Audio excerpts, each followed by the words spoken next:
তুচ্ছ ঘটনায় ফের রণক্ষেত্র। সাভারে সিটি ইউনিভার্সিটি ও ড্যাফোডিল শিক্ষার্থীদের মধ্যে রাতভর সংঘর্ষ, গাড়িতে আগুন, ভাঙচুর, আহত কয়েকজন, থমথমে এলাকা।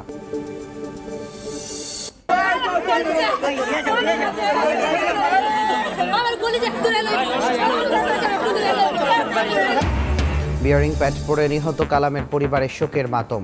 নারায়ণগঞ্জে প্রথম জানাজা, আজ শরীয়তপুরে দাফন। আগারগাঁও থেকে শাহবাগ পর্যন্ত মেট্রো রেল চলাচল বন্ধ। জুলাই সনদ বাস্তবায়নে সাংবিধানিক বিধি বাধাগ্রস্তের পক্ষে নয় বিএনপি। সাংঘর্ষিক রাজনীতি না করার আহ্বান। ঐক্যবদ্ধ থাকলে বাধা হতে পারবে না পরাশক্তি, বলছে জামাত। ওমরা পালনে 20 নভেম্বর সপরিবারে সৌদি আরব যাচ্ছেন তারেক রহমান। মক্কা থেকে লন্ডন ফিরে রওনা হবেন দেশের পথে। প্রত্যাবর্তন ঘিরে নিরাপত্তা কমিটি গঠন বিএনপির। এবং লক্কর ঝক্কর বাস দাপিয়ে বেড়াচ্ছে সড়ক। সিরিজ অভিযানেও মেলেনি সুফল। মেয়াদ নির্ধারণে সময়সীমা বাড়ানোর দাবি। ফিটনেসহীন গাড়ি চলার দায় বিআরটিএর, বলছেন বিশেষজ্ঞ।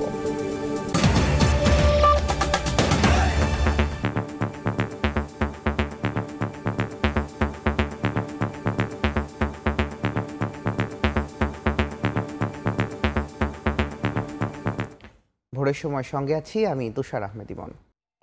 তুচ্ছ ঘটনাকে কেন্দ্র করে রণক্ষেত্র পুরো এলাকা। সাভারের বিরুলিয়ায় ড্যাফোডিল ও সিটি ইউনিভার্সিটি শিক্ষার্থীদের মধ্যে দফায় দফায় সংঘর্ষ হয়। এ সময় একাধিক বাসে ভাঙচুর ও অগ্নিসংযোগ করা হয়। সংঘর্ষে আহত হন বেশ কয়েকজন।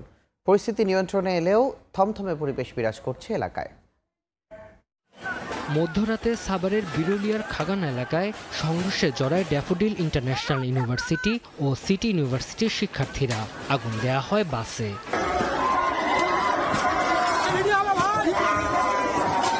রোববার সন্ধ্যায় ব্যাচেলর প্যারাডাইসের সামনে সিটি ইউনিভার্সিটির এক শিক্ষার্থীর সঙ্গে তুচ্ছ ঘটনায় ড্যাফোডিলের শিক্ষার্থীর মধ্যে কথা কাটাকাটি হয়। রাত 9টায় সিটি ইউনিভার্সিটির প্রায় 40 থেকে 50 জন শিক্ষার্থী ড্যাফোডিল শিক্ষার্থীদের বাসায় ভাঙচুর চালায়। ভাঙচুরের খবর ছড়িয়ে পড়লে ড্যাফোডিল ইন্টারন্যাশনাল ইউনিভার্সিটির শিক্ষার্থীরা সিটি ইউনিভার্সিটির দিকে গেলে উভয় পক্ষের মধ্যে সংঘর্ষ হয়। একাধিক বাসে ভাঙচুর ও অগ্নিসংযোগ করা হয়। এতে আহত হন বেশ কয়েকজন। খবর পেয়ে দুটি বিশ্ববিদ্যালয়ের প্রক্টোরিয়াল টিম ঘটনাস্থলে গেলেও পরিস্থিতি সামাল দিতে ব্যর্থ হয়। পরে পুলিশ ও সেনাবাহিনী গিয়ে পরিস্থিতি নিয়ন্ত্রণে আনে। সময় সংবাদ, সাভার। মেট্রো রেলের পিলারের বিয়ারিং প্যাড খুলে প্রাণ হারানো আবুল কালামের পরিবারে চলছে মাতম। ছোট 2 সন্তানকে নিয়ে দিশেহারা তার স্ত্রী। কোনো সান্ত্বনাই থামাতে পারেনি ছেলে হারানো মায়ের আর্তনাদ। নারায়ণগঞ্জে প্রথম জানাজায় অংশ নেন শত শত মানুষ।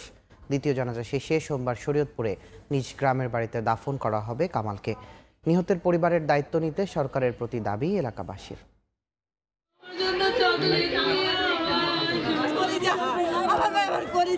স্বামী আবুল কালামকে সকালে বিদায় দিতে মন সায় দেয়নি স্ত্রী পিয়ার। তারপরও কাজের তাগিদে দিতে হয়েছে।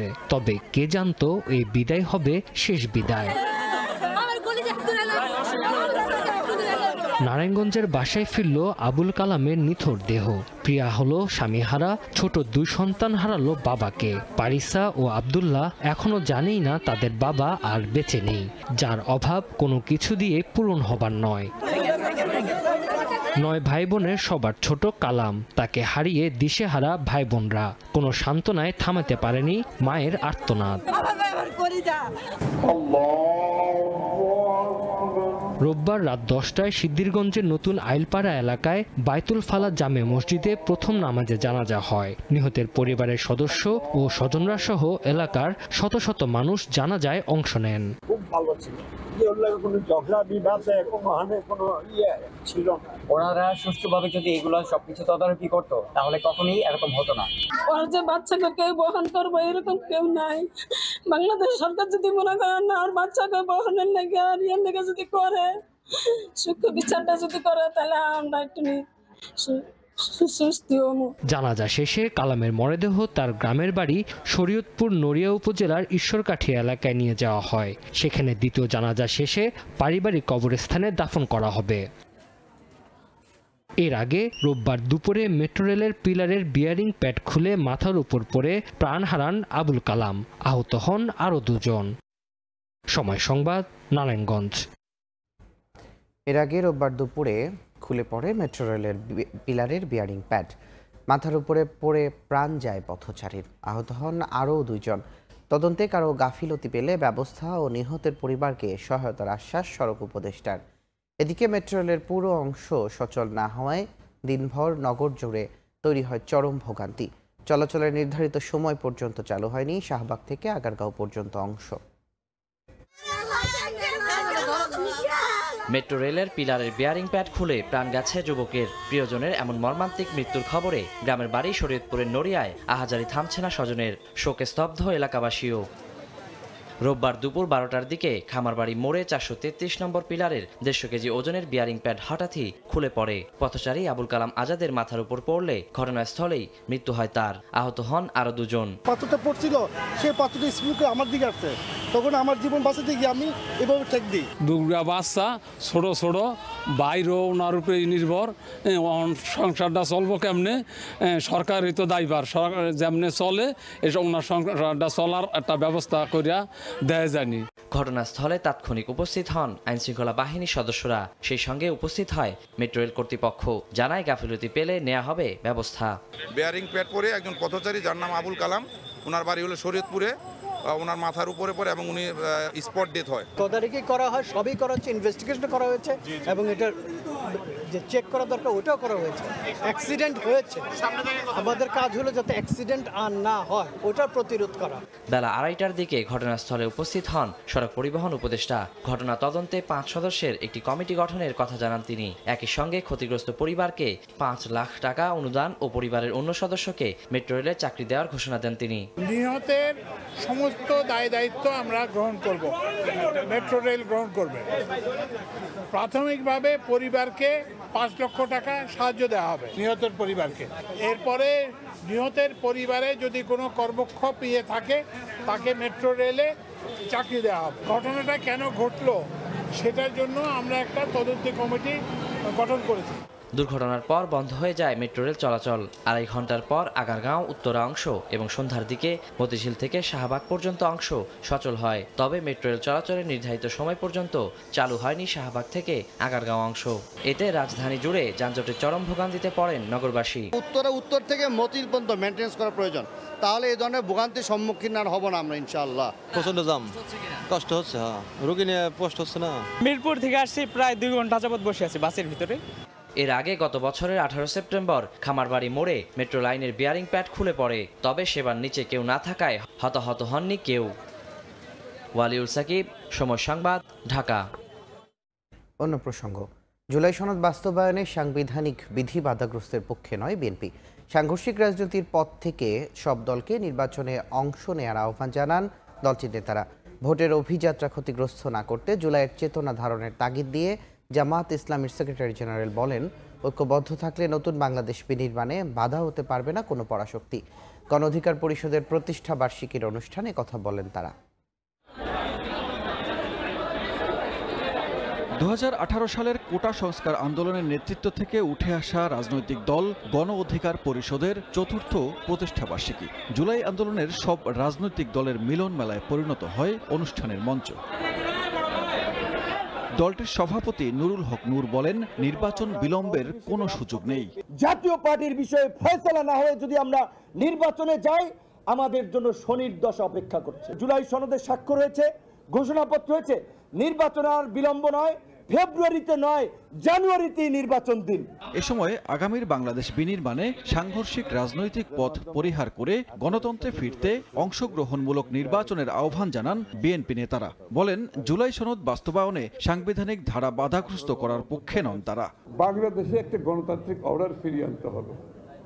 এখন রাস্তার আন্দোলন নয়, এখন আন্দোলন হচ্ছে জনগণের কাছে আমাদেরকে যেতে হবে। আমরা সাংঘর্ষিক রাজনীতির দিকে যেতে পারবো না, আমরা হিংসাপরায়ণ রাজনীতির দিকে যেতে পারবো না।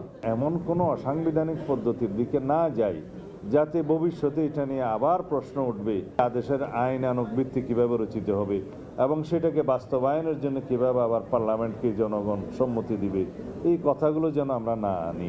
নির্বাচন যেন বাধাগ্রস্ত না হয় সেজন্য জুলাই চেতনা ধারণের আহ্বান জানান জামায়াতের সেক্রেটারি জেনারেল। দেশে এবং ভেতরের নানান এজেন্সি ক্রিয়াশীল হবে, ফ্যাসিবাদমুক্ত বাংলাদেশে একটি সুষ্ঠু গণতান্ত্রিক পরিবেশ, একটি নতুন বাংলাদেশ, একটি মানবিক বাংলাদেশ বিনির্মাণের পথে অনেক বাধা আমাদের আসবে। সেজন্য রাজনৈতিক মত পথের ভিন্নতা থাকা সত্ত্বেও আমরা যেন দেশ গঠনের মেজর ইস্যুতে যেন আমরা জাতীয় ঐক্যমত থাকতে পারি। জাতীয় পার্টি ও আওয়ামী লীগকে নির্বাচনে অংশগ্রহণ করতে দেয়া হবে না বলে সাফ জানিয়ে দেন এনসিপির সদস্য সচিব। জুলাই সনদের পরিপূর্ণ বাস্তবায়ন ছাড়া এই সংকট থেকে উত্তরণের আমাদের হাতে এখন আর কোনো উপায় নেই। জাতীয় পার্টি মানেই আওয়ামী লীগ। জাতীয় পার্টি নির্বাচনে আসার সুযোগ পাওয়ার অর্থ হলো আওয়ামী লীগ এই নির্বাচনে অংশগ্রহণ করলো। আওয়ামী লীগ এবং জাতীয় পার্টি আগামী নির্বাচনে অংশগ্রহণ করতে পারবে না। নির্বাচন ছাড়া সংস্কার ভালোভাবে করা সম্ভব নয়, তাই নতুন বাংলাদেশের পথে সংস্কার বাস্তবায়নের জন্য নির্বাচনের তাগিদ দেন নেতারা। অন্যদিকে মঞ্চে জুলাই সনদ বাস্তবায়নের নিশ্চয়তা চান শহীদ পরিবারের সদস্যরা। সানবীর রূপল, সময় সংবাদ, ঢাকা। নির্বাচন নিয়ে আতঙ্ক বা দুশ্চিন্তার কিছু নেই বলে আশ্বস্ত করলেন নির্বাচন কমিশন সচিব আখতার আহমেদ। ভোটকেন্দ্রের তালিকা চূড়ান্ত প্রকাশ করা হবে সোমবার। সেই সঙ্গে চলতি সপ্তাহেই চূড়ান্ত হবে নতুন রাজনৈতিক দলের নিবন্ধন কার্যক্রম।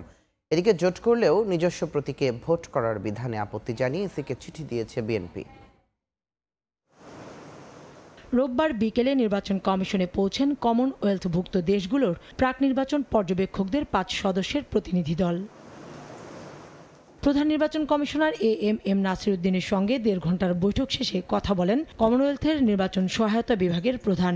বলেন, সব অংশীজনদের সঙ্গে আলোচনার পাশাপাশি নির্বাচনের প্রস্তুতি মূল্যায়ন করবেন তারা।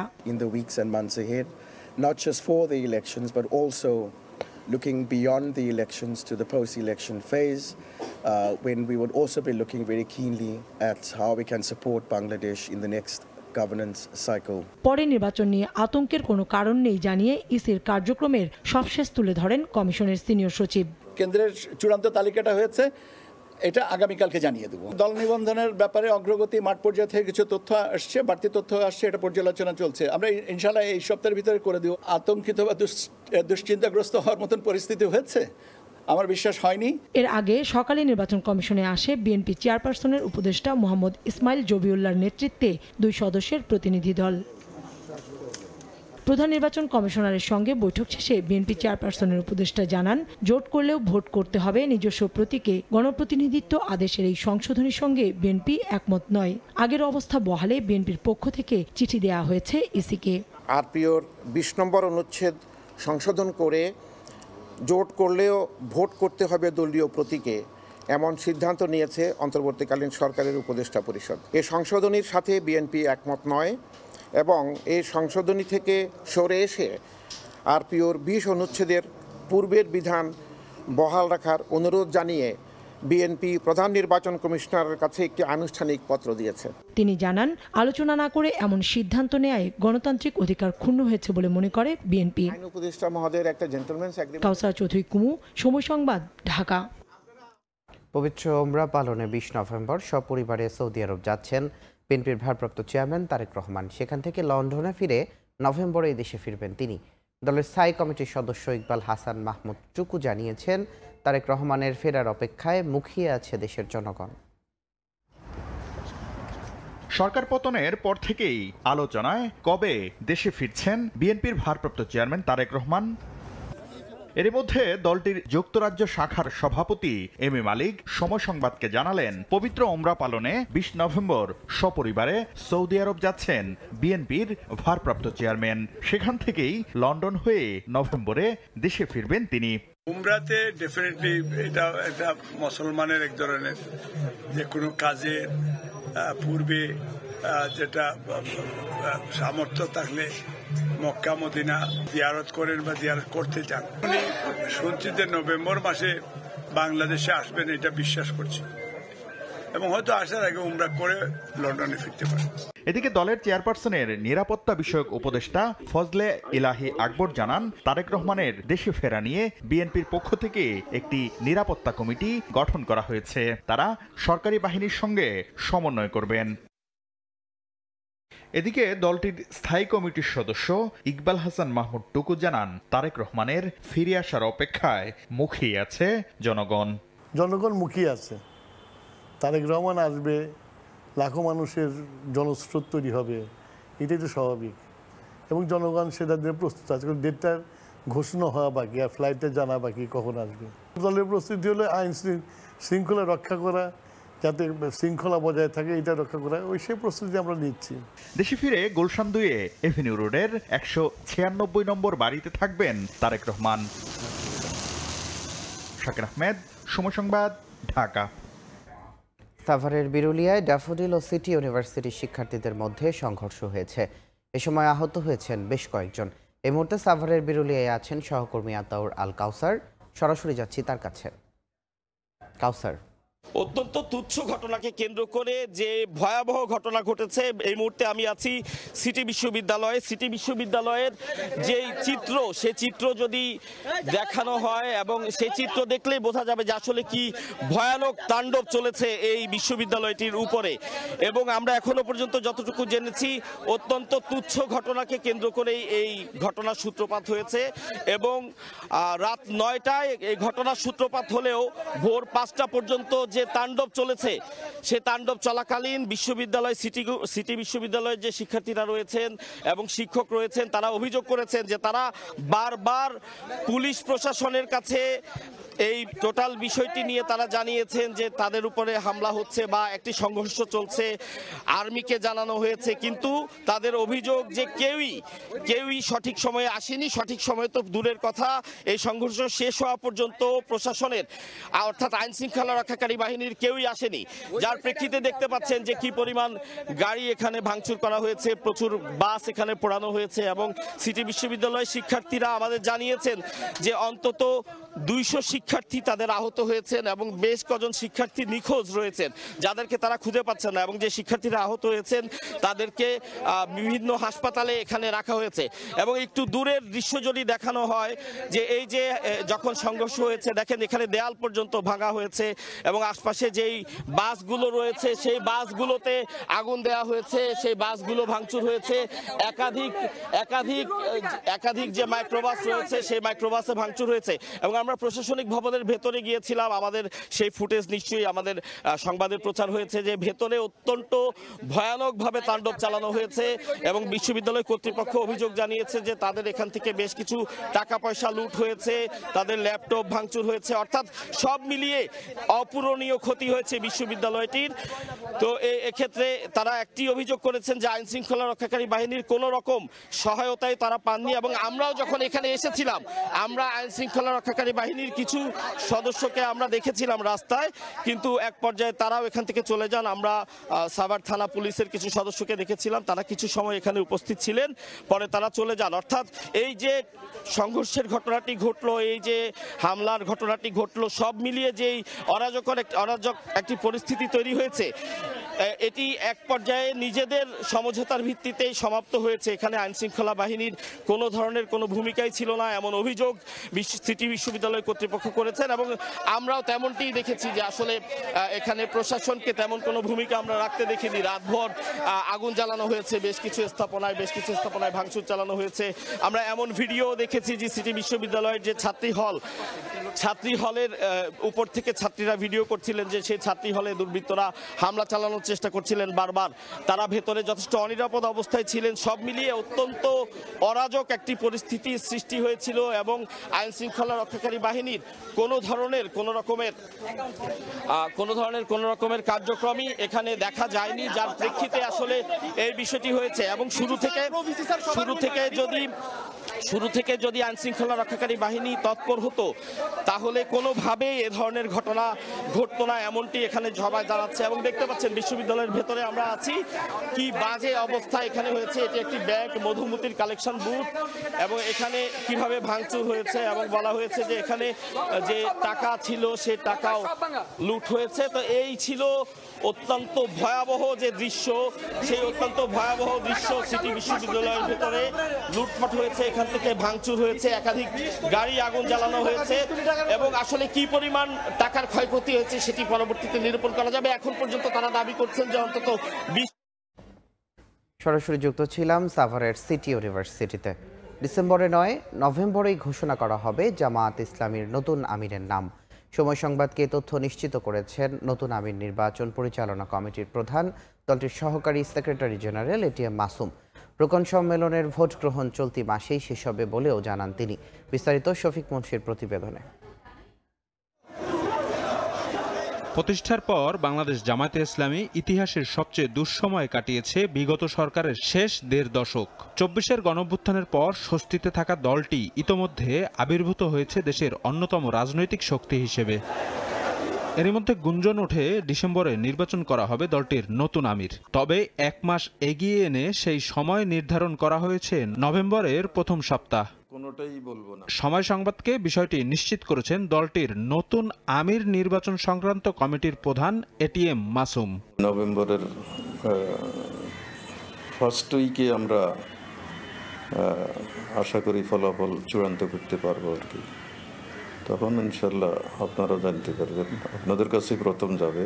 প্রতিটি জেলায় রোকন সম্মেলনের মাধ্যমে আমির পদের চলমান ভোট গ্রহণ এ মাসে শেষ করার কথা জানান এটিএম মাসুম। বলেন, জেলার দায়িত্বশীলদের গণনাকৃত ভোটের ফল একীভূত করে প্রকাশ করবেন তারা। সারা দেশে রোকন সম্মেলন করেই সম্মেলনে ব্যালট দেওয়া হয়, ব্যালটের মাধ্যমে, গোপন ব্যালটের মাধ্যমে লোকজন ভোট দেয় আর কি। প্রত্যেকটা জেলায় এক একজন প্রিজাইডিং অফিসার আছে, এরা ভোট সংগ্রহ করে আমাদের কাছে পাঠাই দিবে কেন্দ্রে আসলে এরপরে আমরা আমাদের কেন্দ্রীয় নির্বাচন কমিশন বসে এগুলো গণনা করে রেজাল্ট ঘোষণা করবে। গঠনতন্ত্র অনুযায়ী সারা দেশে দলটির রুকন সদস্যরা প্রত্যক্ষ ভোটের মাধ্যমে ৩ বছরের জন্য নির্বাচন করেন নতুন আমির।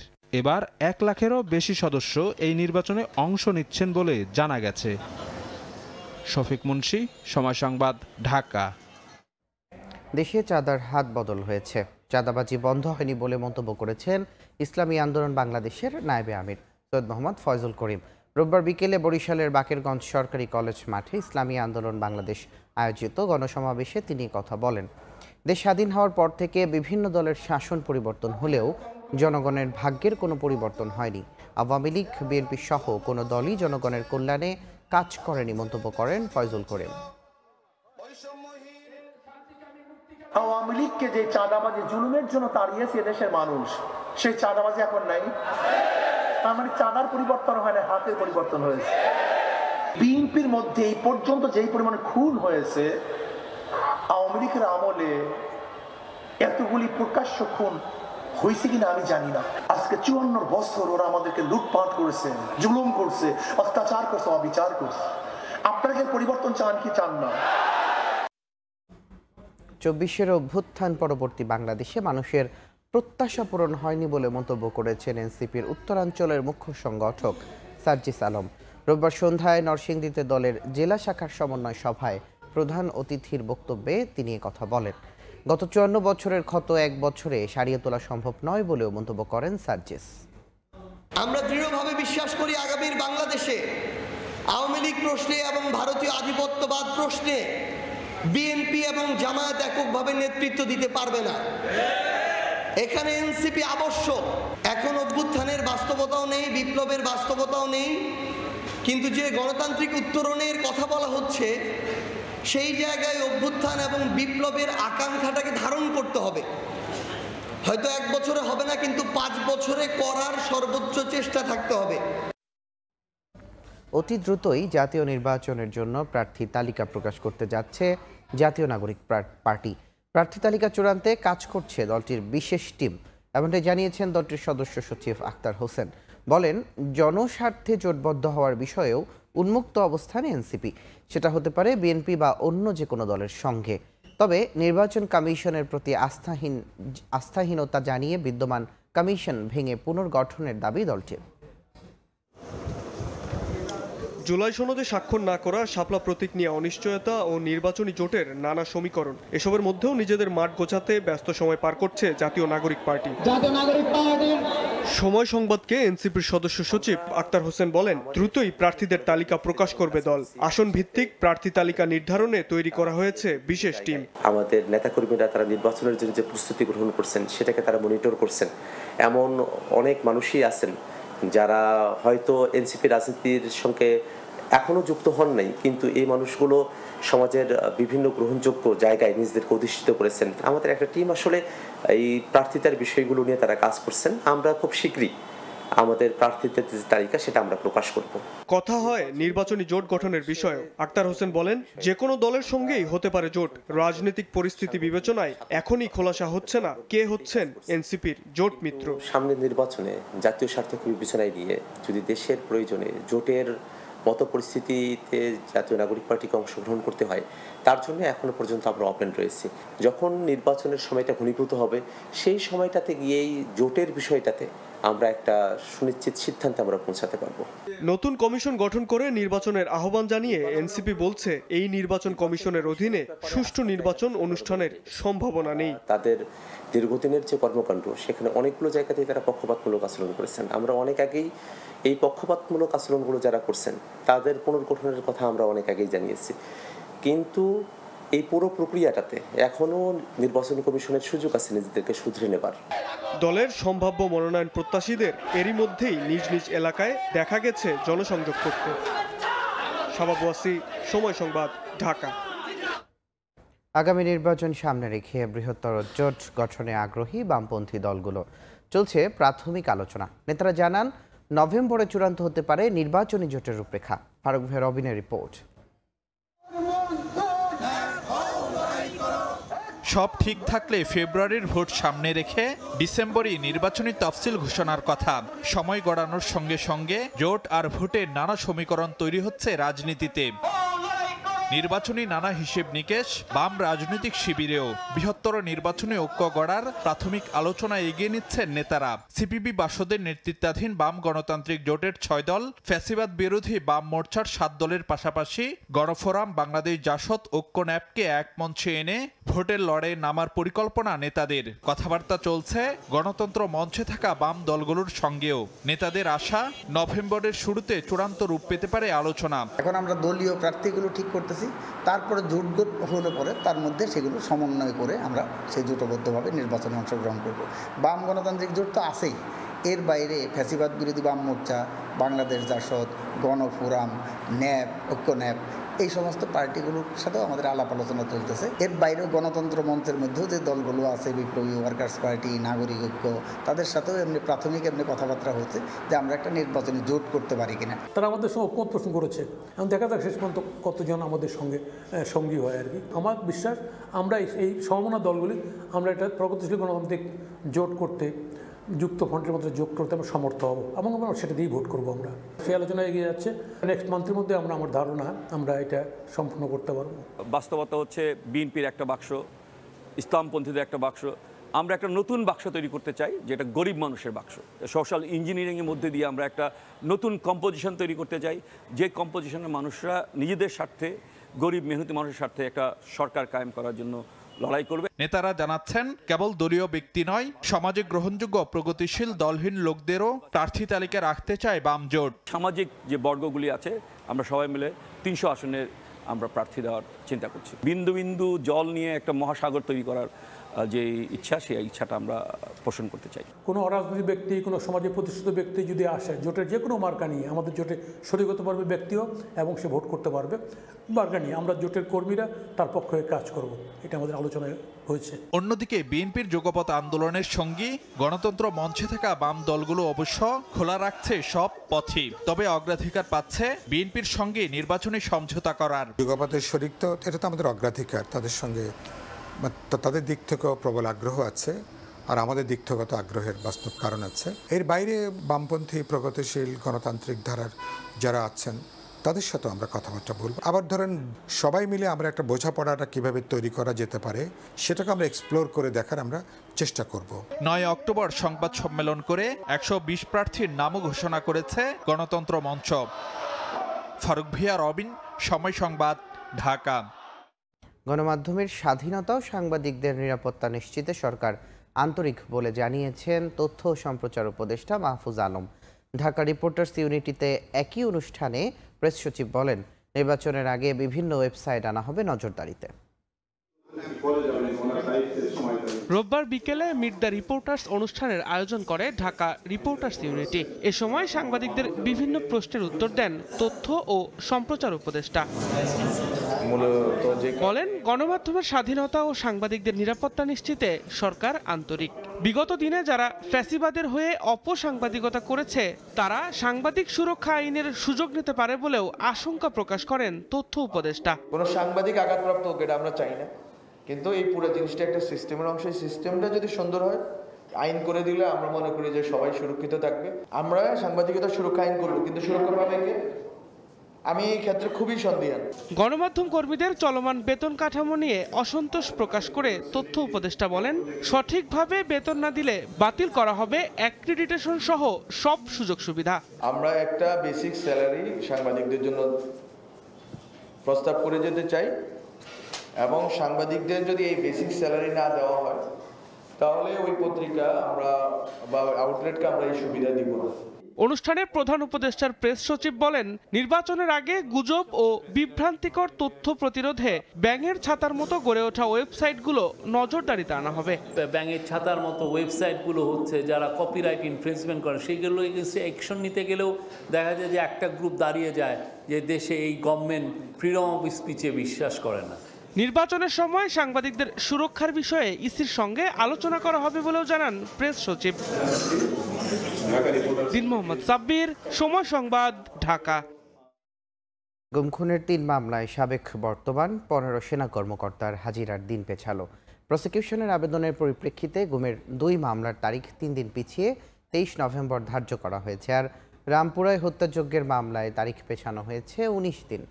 এদিন গুমের আরেক মামলায় ১১ ডিসেম্বরের মধ্যে সাবেক সেনা কর্মকর্তা জিয়াউল আহসানের বিরুদ্ধে তদন্ত রিপোর্ট দাখিল করতে বলা হয়েছে।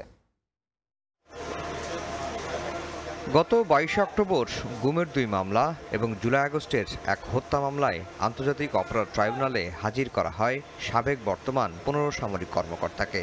ওই দিনই তাদের কারাগারে পাঠানোর নির্দেশ দেন আদালত। মামলা ৩টির পরবর্তী তারিখ ধার্য করা হয় ৫ ও ২০ নভেম্বর। বর্তমানে এই ১৫ সেনা কর্মকর্তাকে ঢাকা সেনানিবাসের সাব জেলে রাখা হয়েছে। রোববার সেনা কর্মকর্তাদের হাজিরার তারিখ পেছানোর আবেদন করে প্রসিকিউশন। ৩ দিন পিছিয়ে হাজিরার দিন ধার্য করা হয় ২৩ নভেম্বর। আর রামপুরা হত্যাযজ্ঞের মামলায় দিন ধার্য করা হয়েছে একই মাসের ২৪ তারিখ। প্রস্তুতি নিতেই তারিখ পেছানোর আবেদন করা হয় বলে জানিয়েছে প্রসিকিউশন। যেটা ২০ নভেম্বর ছিল সেটা পরিবর্তিত হয়ে ২৩ নভেম্বরে পরিবর্তিত হয়েছে এবং স্থানান্তরিত হয়েছে। এটা আমরা প্রসিকিউশনের প্রিপারেশনের কারণে আমরা প্রসিকিউশনের পার্সোনাল ডিফিকাল্টিজ আছে মর্মে উল্লেখ করে এই আবেদনটি করেছিলাম। রামপুরাতে যে মানবতা বিরোধী অপরাধের অভিযোগে এখানে আরেকটি ৪ জন আসামি করে এখানে ফরমাল চার্জ দাখিল করা হয়েছিল, সেখানেও ২ জন সামরিক কর্মকর্তা আছেন। সেই মামলাটিও আমরা তারিখ পরিবর্তনের আবেদন করেছিলাম, সেটিও পরিবর্তন করে ২৪ নভেম্বর করা হয়েছে। এদিন গুমের মামলায় হাজির করা হয় সাবেক সেনা কর্মকর্তা জিয়াউল হাসানকে। ১১ ডিসেম্বরের মধ্যে এই মামলার তদন্ত রিপোর্ট দাখিলের নির্দেশ দিয়েছেন বিশেষ আদালত। জিয়াউল আহসান সাহেবকে আজকে ট্রাইব্যুনালে হাজির করা হয়েছিল। ইনভেস্টিগেশন এজেন্সির পক্ষ থেকে ওই মামলায় সময় প্রার্থনা করা হয়েছে। ট্রাইব্যুনাল ২ মাস সময় মঞ্জুর করেছেন। আমরা জানিয়েছি যে এই মামলা ইতিমধ্যে ২টি ফরমাল চার্জ ট্রাইব্যুনালে দাখিল হয়েছে এবং আরেকটি অংশ ইনভেস্টিগেশন চলছে। আমরা খুব শীঘ্রই ওই মামলা ইনভেস্টিগেশন রিপোর্ট হাতে পেয়ে যাব। এদিকে চাংখারপুলে শহীদ আনাস সহ ৬ জনকে হত্যা মামলায় সাবেক ডিএমপি কমিশনার হাবিবুর রহমান সহ ৮ পুলিশের বিরুদ্ধে ট্রাইব্যুনালে সাক্ষ্য দিয়েছেন রাষ্ট্রপক্ষের ২০তম সাক্ষী। হাজির করা হয় গ্রেফতার ৪ আসামিকে। আফজাল হোসেন, সময় সংবাদ, ঢাকা। দক্ষতা ও নিষ্ঠার সঙ্গে কাজ করে সেনা সদস্যদের দেশ গঠনে ভূমিকা রাখার আহ্বান জানিয়েছেন সেনাপ্রধান জেনারেল ওয়াকারুজ্জামান। রোববার সকালে নাটোর কাদিরাবাদ সেনানিবাসে কোর অফ ইঞ্জিনিয়ার্সের কর্নেল কমান্ড্যান্ট অভিষেক ও বার্ষিক অধিনায়ক সম্মেলনে প্রধান অতিথি হিসেবে যোগ দেন সেনাপ্রধান। এ সময় তাকে নবম কর্নেল কমান্ড্যান্ট হিসেবে অভিষিক্ত করা হয়। পরে কুচকাওয়াজ পরিদর্শন করে কোরের সদস্যদের উদ্দেশ্যে তিনি বলেন, দেশে ও জাতিসংঘের মিশনে কোর অফ ইঞ্জিনিয়ার্সের অনেক সুনাম রয়েছে। এরই ধারাবাহিকতায় সততা ও নিষ্ঠার সঙ্গে কাজ করে সবাইকে দেশ গঠনে ভূমিকা রাখার আহ্বান জানান তিনি।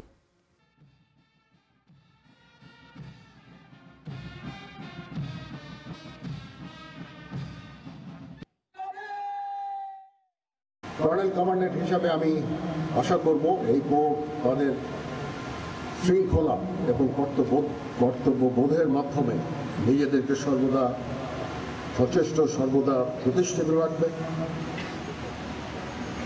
সুন্দরভাবে প্রশিক্ষণ গ্রহণ করবে এবং এই কোরের যে মান মর্যাদা যেটা অর্জিত হয়েছে অতীতের সকলের শ্রমের ফলে সেই মান মর্যাদা সর্বদা সমুন্নত রাখবে। 12 দিন পর রাজধানীর মিরপুরের রূপনগরে আগুনে পুড়ে যাওয়া ভবন থেকে নারীর দেহাবশেষ উদ্ধার করা হয়েছে। এ নিয়ে মৃতের সংখ্যা বেড়ে দাঁড়ালো 17 জনে। রোববার বিকেলে নিখোঁজ মেয়ের সন্ধানে এলাকাবাসী ও পুলিশকে সঙ্গে নিয়ে ভবনে প্রবেশ করেন তার বাবা।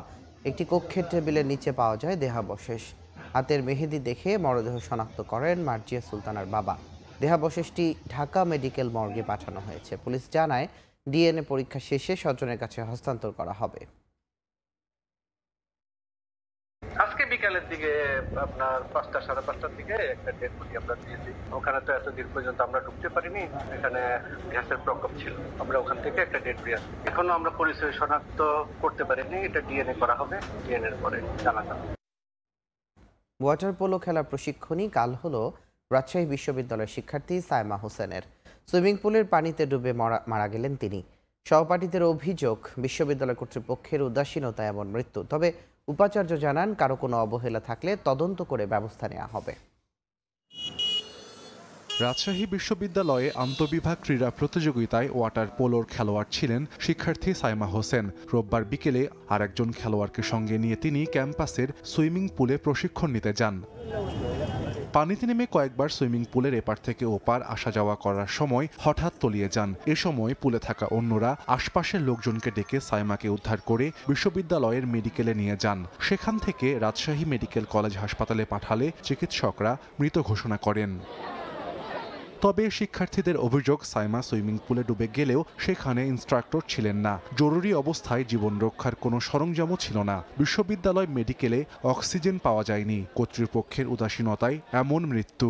এই মৃত্যুর জন্য আমি মনে করি যতটা সুইমিং পুলের অব্যবস্থাপনা দায়ী, ততটাই আমার রাজশাহী বিশ্ববিদ্যালয় মেডিকেল সেন্টার দায়ী। আশেপাশে কেন ইনস্ট্রাক্টর থাকবে না, কেন একজন সুইমিং স্পেশালিস্ট থাকবে না? ওখানে যে ইনস্ট্রাক্টর উনি তাৎক্ষণিকভাবে যদি উঠাইতেন তাহলে একটা কালক্ষেপণ হইতো না। তবে প্রক্টর জানান তার মৃত্যুতে কারো কোনো অবহেলা থাকলে তদন্ত করে নেওয়া হবে ব্যবস্থা। শিক্ষার্থীরা যে অভিযোগগুলো করছে সেটা আমাদেরও প্রশ্ন, যে আসলে আমাদের এই শিক্ষার্থী যে মারা গেল ওর যে শুরু থেকে শেষ পর্যন্ত যে সমস্ত প্রক্রিয়া বা যে সমস্ত ওর জন্য সতর্কতামূলক ব্যবস্থা থাকা দরকার যথাযথভাবে সেগুলো পালিত হয়েছে কিনা, অবশ্যই আমরা এগুলো প্রত্যেকটা বিষয় আমরা দেখতে চাই। এদিকে বিষয়টি তদন্তের দাবি জানিয়ে রাতে ভিসির বাসভবন ঘেরাও করে বিক্ষোভ করেন শিক্ষার্থীরা। 3 দিন সময় বেঁধে দিয়ে তদন্তের আশ্বাস দেওয়া হলে বিক্ষোভ থেকে সরে আসেন তারা। রিপোর্ট পাবো এবং যে ফাইন্ডিংস আছে তার উপর ভিত্তি করে তোমরা দেখবে যে সবচেয়ে বড় যেটা করা যায় আমরা সেটা। সাইমা বিশ্ববিদ্যালয়ের সামাজিক বিজ্ঞান বিভাগের 2020-21 সেশনের শিক্ষার্থী ছিলেন। থাকতেন মুন্নুজান হলে। তার বাড়ি কুষ্টিয়ায়। সময় সংবাদ, রাজশাহী। বাড়ি থেকে যাওয়া হলো না স্কুলে। পাবনায় ট্রাকের ধাক্কায় প্রাণ গেল 2 শিক্ষার্থী সহ 3 জনের। গুরুতর আহত আরও 2 শিশুকে হাসপাতালে ভর্তি করা হয়েছে। এদিকে চট্টগ্রামে পিকআপ সিএনজি অটোরিকশার সংঘর্ষে মৃত্যু হয়েছে 5 ছেলের। এছাড়া মাদারীপুর নিয়ন্ত্রণ হারিয়ে বাস খাদে পড়ে একজন নিহত, 10 জন আহত হয়েছেন। যে উঠোন জুড়ে খেলা করত প্রিয় সন্তান, সেখানে এখন সন্তানের নিথর দেহ, স্বজনদের কান্না আর আহাজারিতে ভারী চারপাশ।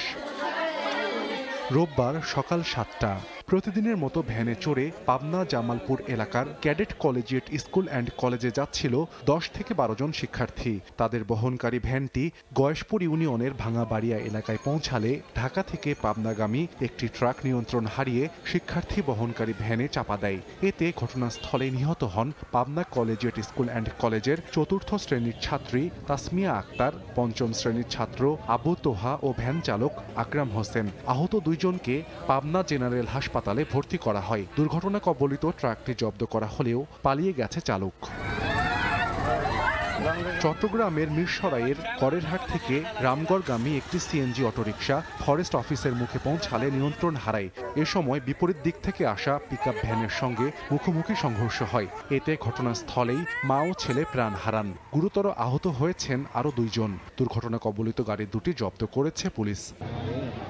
এছাড়া মাদারীপুর সদর উপজেলার ঘটমাঝি ইউনিয়নের উকিলবাড়ি এলাকায় যাত্রীবাহী একটি বাস নিয়ন্ত্রণ হারিয়ে রাস্তার পাশের খাদে পড়ে যায়। এ সময় বাস চাপায় পথচারী নিহত হন। আহত হন বাসের অন্তত 10 যাত্রী। সাহাল আব্দুল্লাহ আলভি, সময় সংবাদ। ফরিদপুরে ট্রাক চাপায় এক আইনজীবী নিহত হয়েছেন। রোববার রাতে ঢাকা খুলনা মহাসড়কে সদর উপজেলার বদরপুরে দুর্ঘটনা ঘটে। এ সময় আহত হন তার সঙ্গে থাকা এক মুহুরি।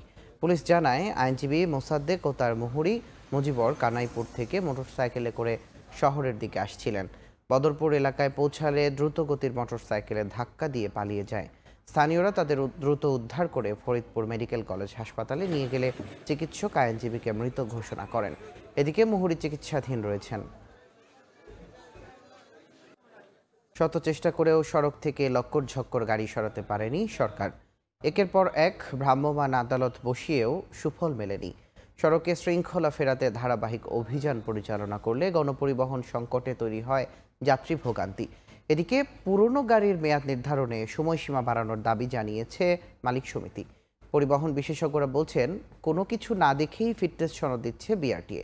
যানবাহনের ফিটনেস, চালকদের স্বাস্থ্য সুরক্ষা ও লাইসেন্স প্রদানের জটিলতা নিয়ে সাইফুল রুটোর 3 পর্বের ধারাবাহিকের আজ দেখুন প্রথম পর্ব।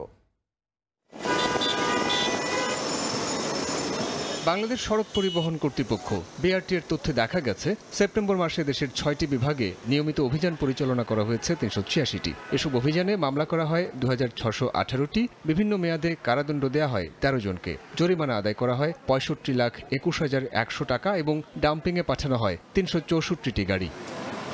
বিআরটিএ বলছে, পুরনো বাস অপসারণ ও সড়কে যানবাহনের নানা অনিয়ম রোধে ধারাবাহিক অভিযান অব্যাহত রাখবে প্রতিষ্ঠানটি। আমাদের বিআরটিএর কর্মকর্তাদেরকে আমরা এই বিষয়ে কিন্তু সতর্ক করেছি, কারণ এখানে আবার দালাল একটা শ্রেণী মধ্যস্বত্বভোগীর তৈরি হয়। আরএফআইডি আমরা ইন্ট্রোডিউস করেছি, যে কারণে আমাদের কিন্তু গাড়ি বাধ্যতামূলক তাকে আসতে হবে এবং আমরা সেটা ডিটেক্ট করি।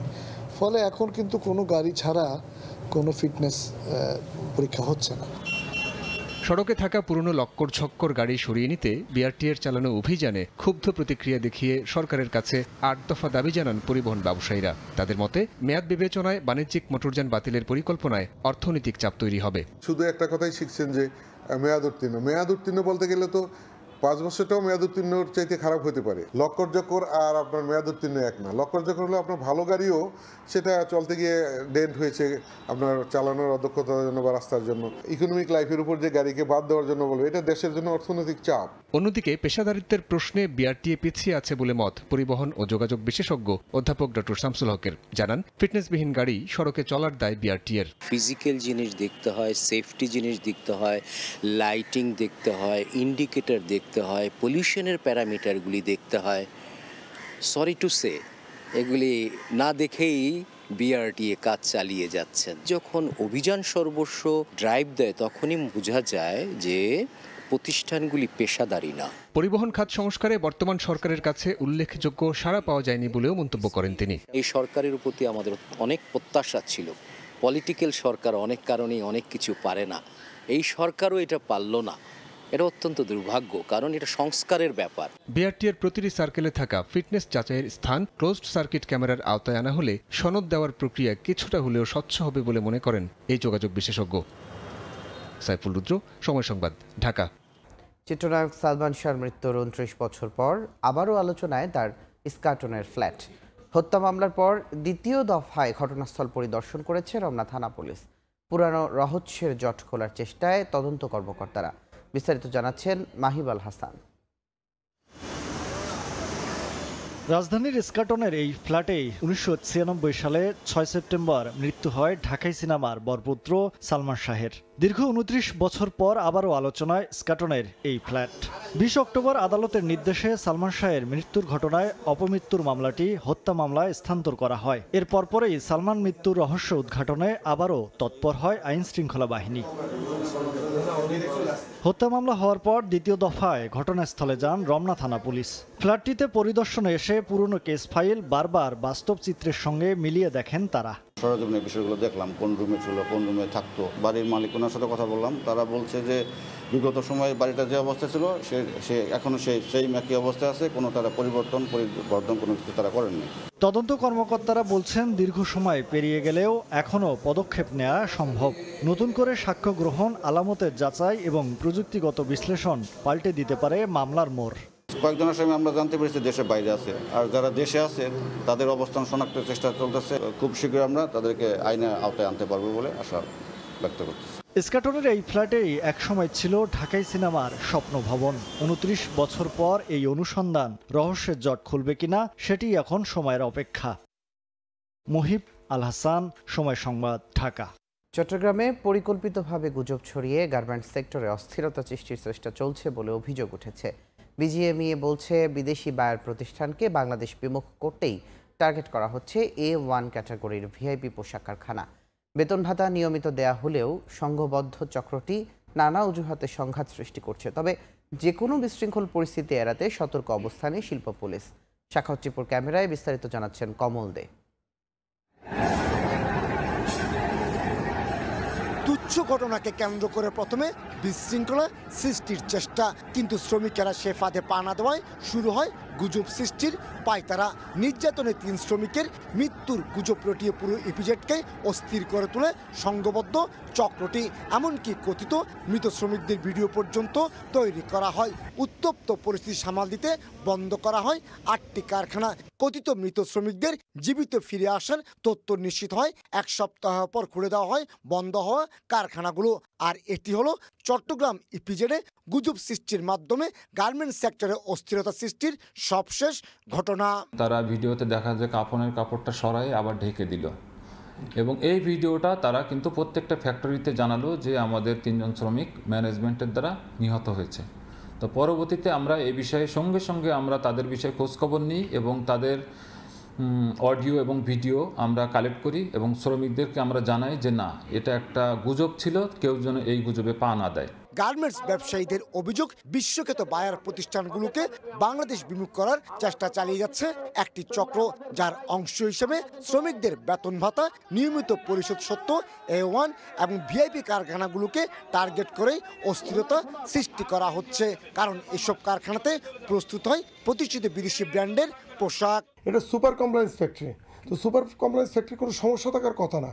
এইসব ফ্যাক্টরিগুলোকে এক্সপোর্টকে প্রতিবন্ধকতা করার জন্য সবসময় কোনো কুচক্রী মহল কিন্তু তারা কাজগুলো করে থাকে। চট্টগ্রামের 464টি কারখানায় কাজ করেন অন্তত 8 লাখ শ্রমিক।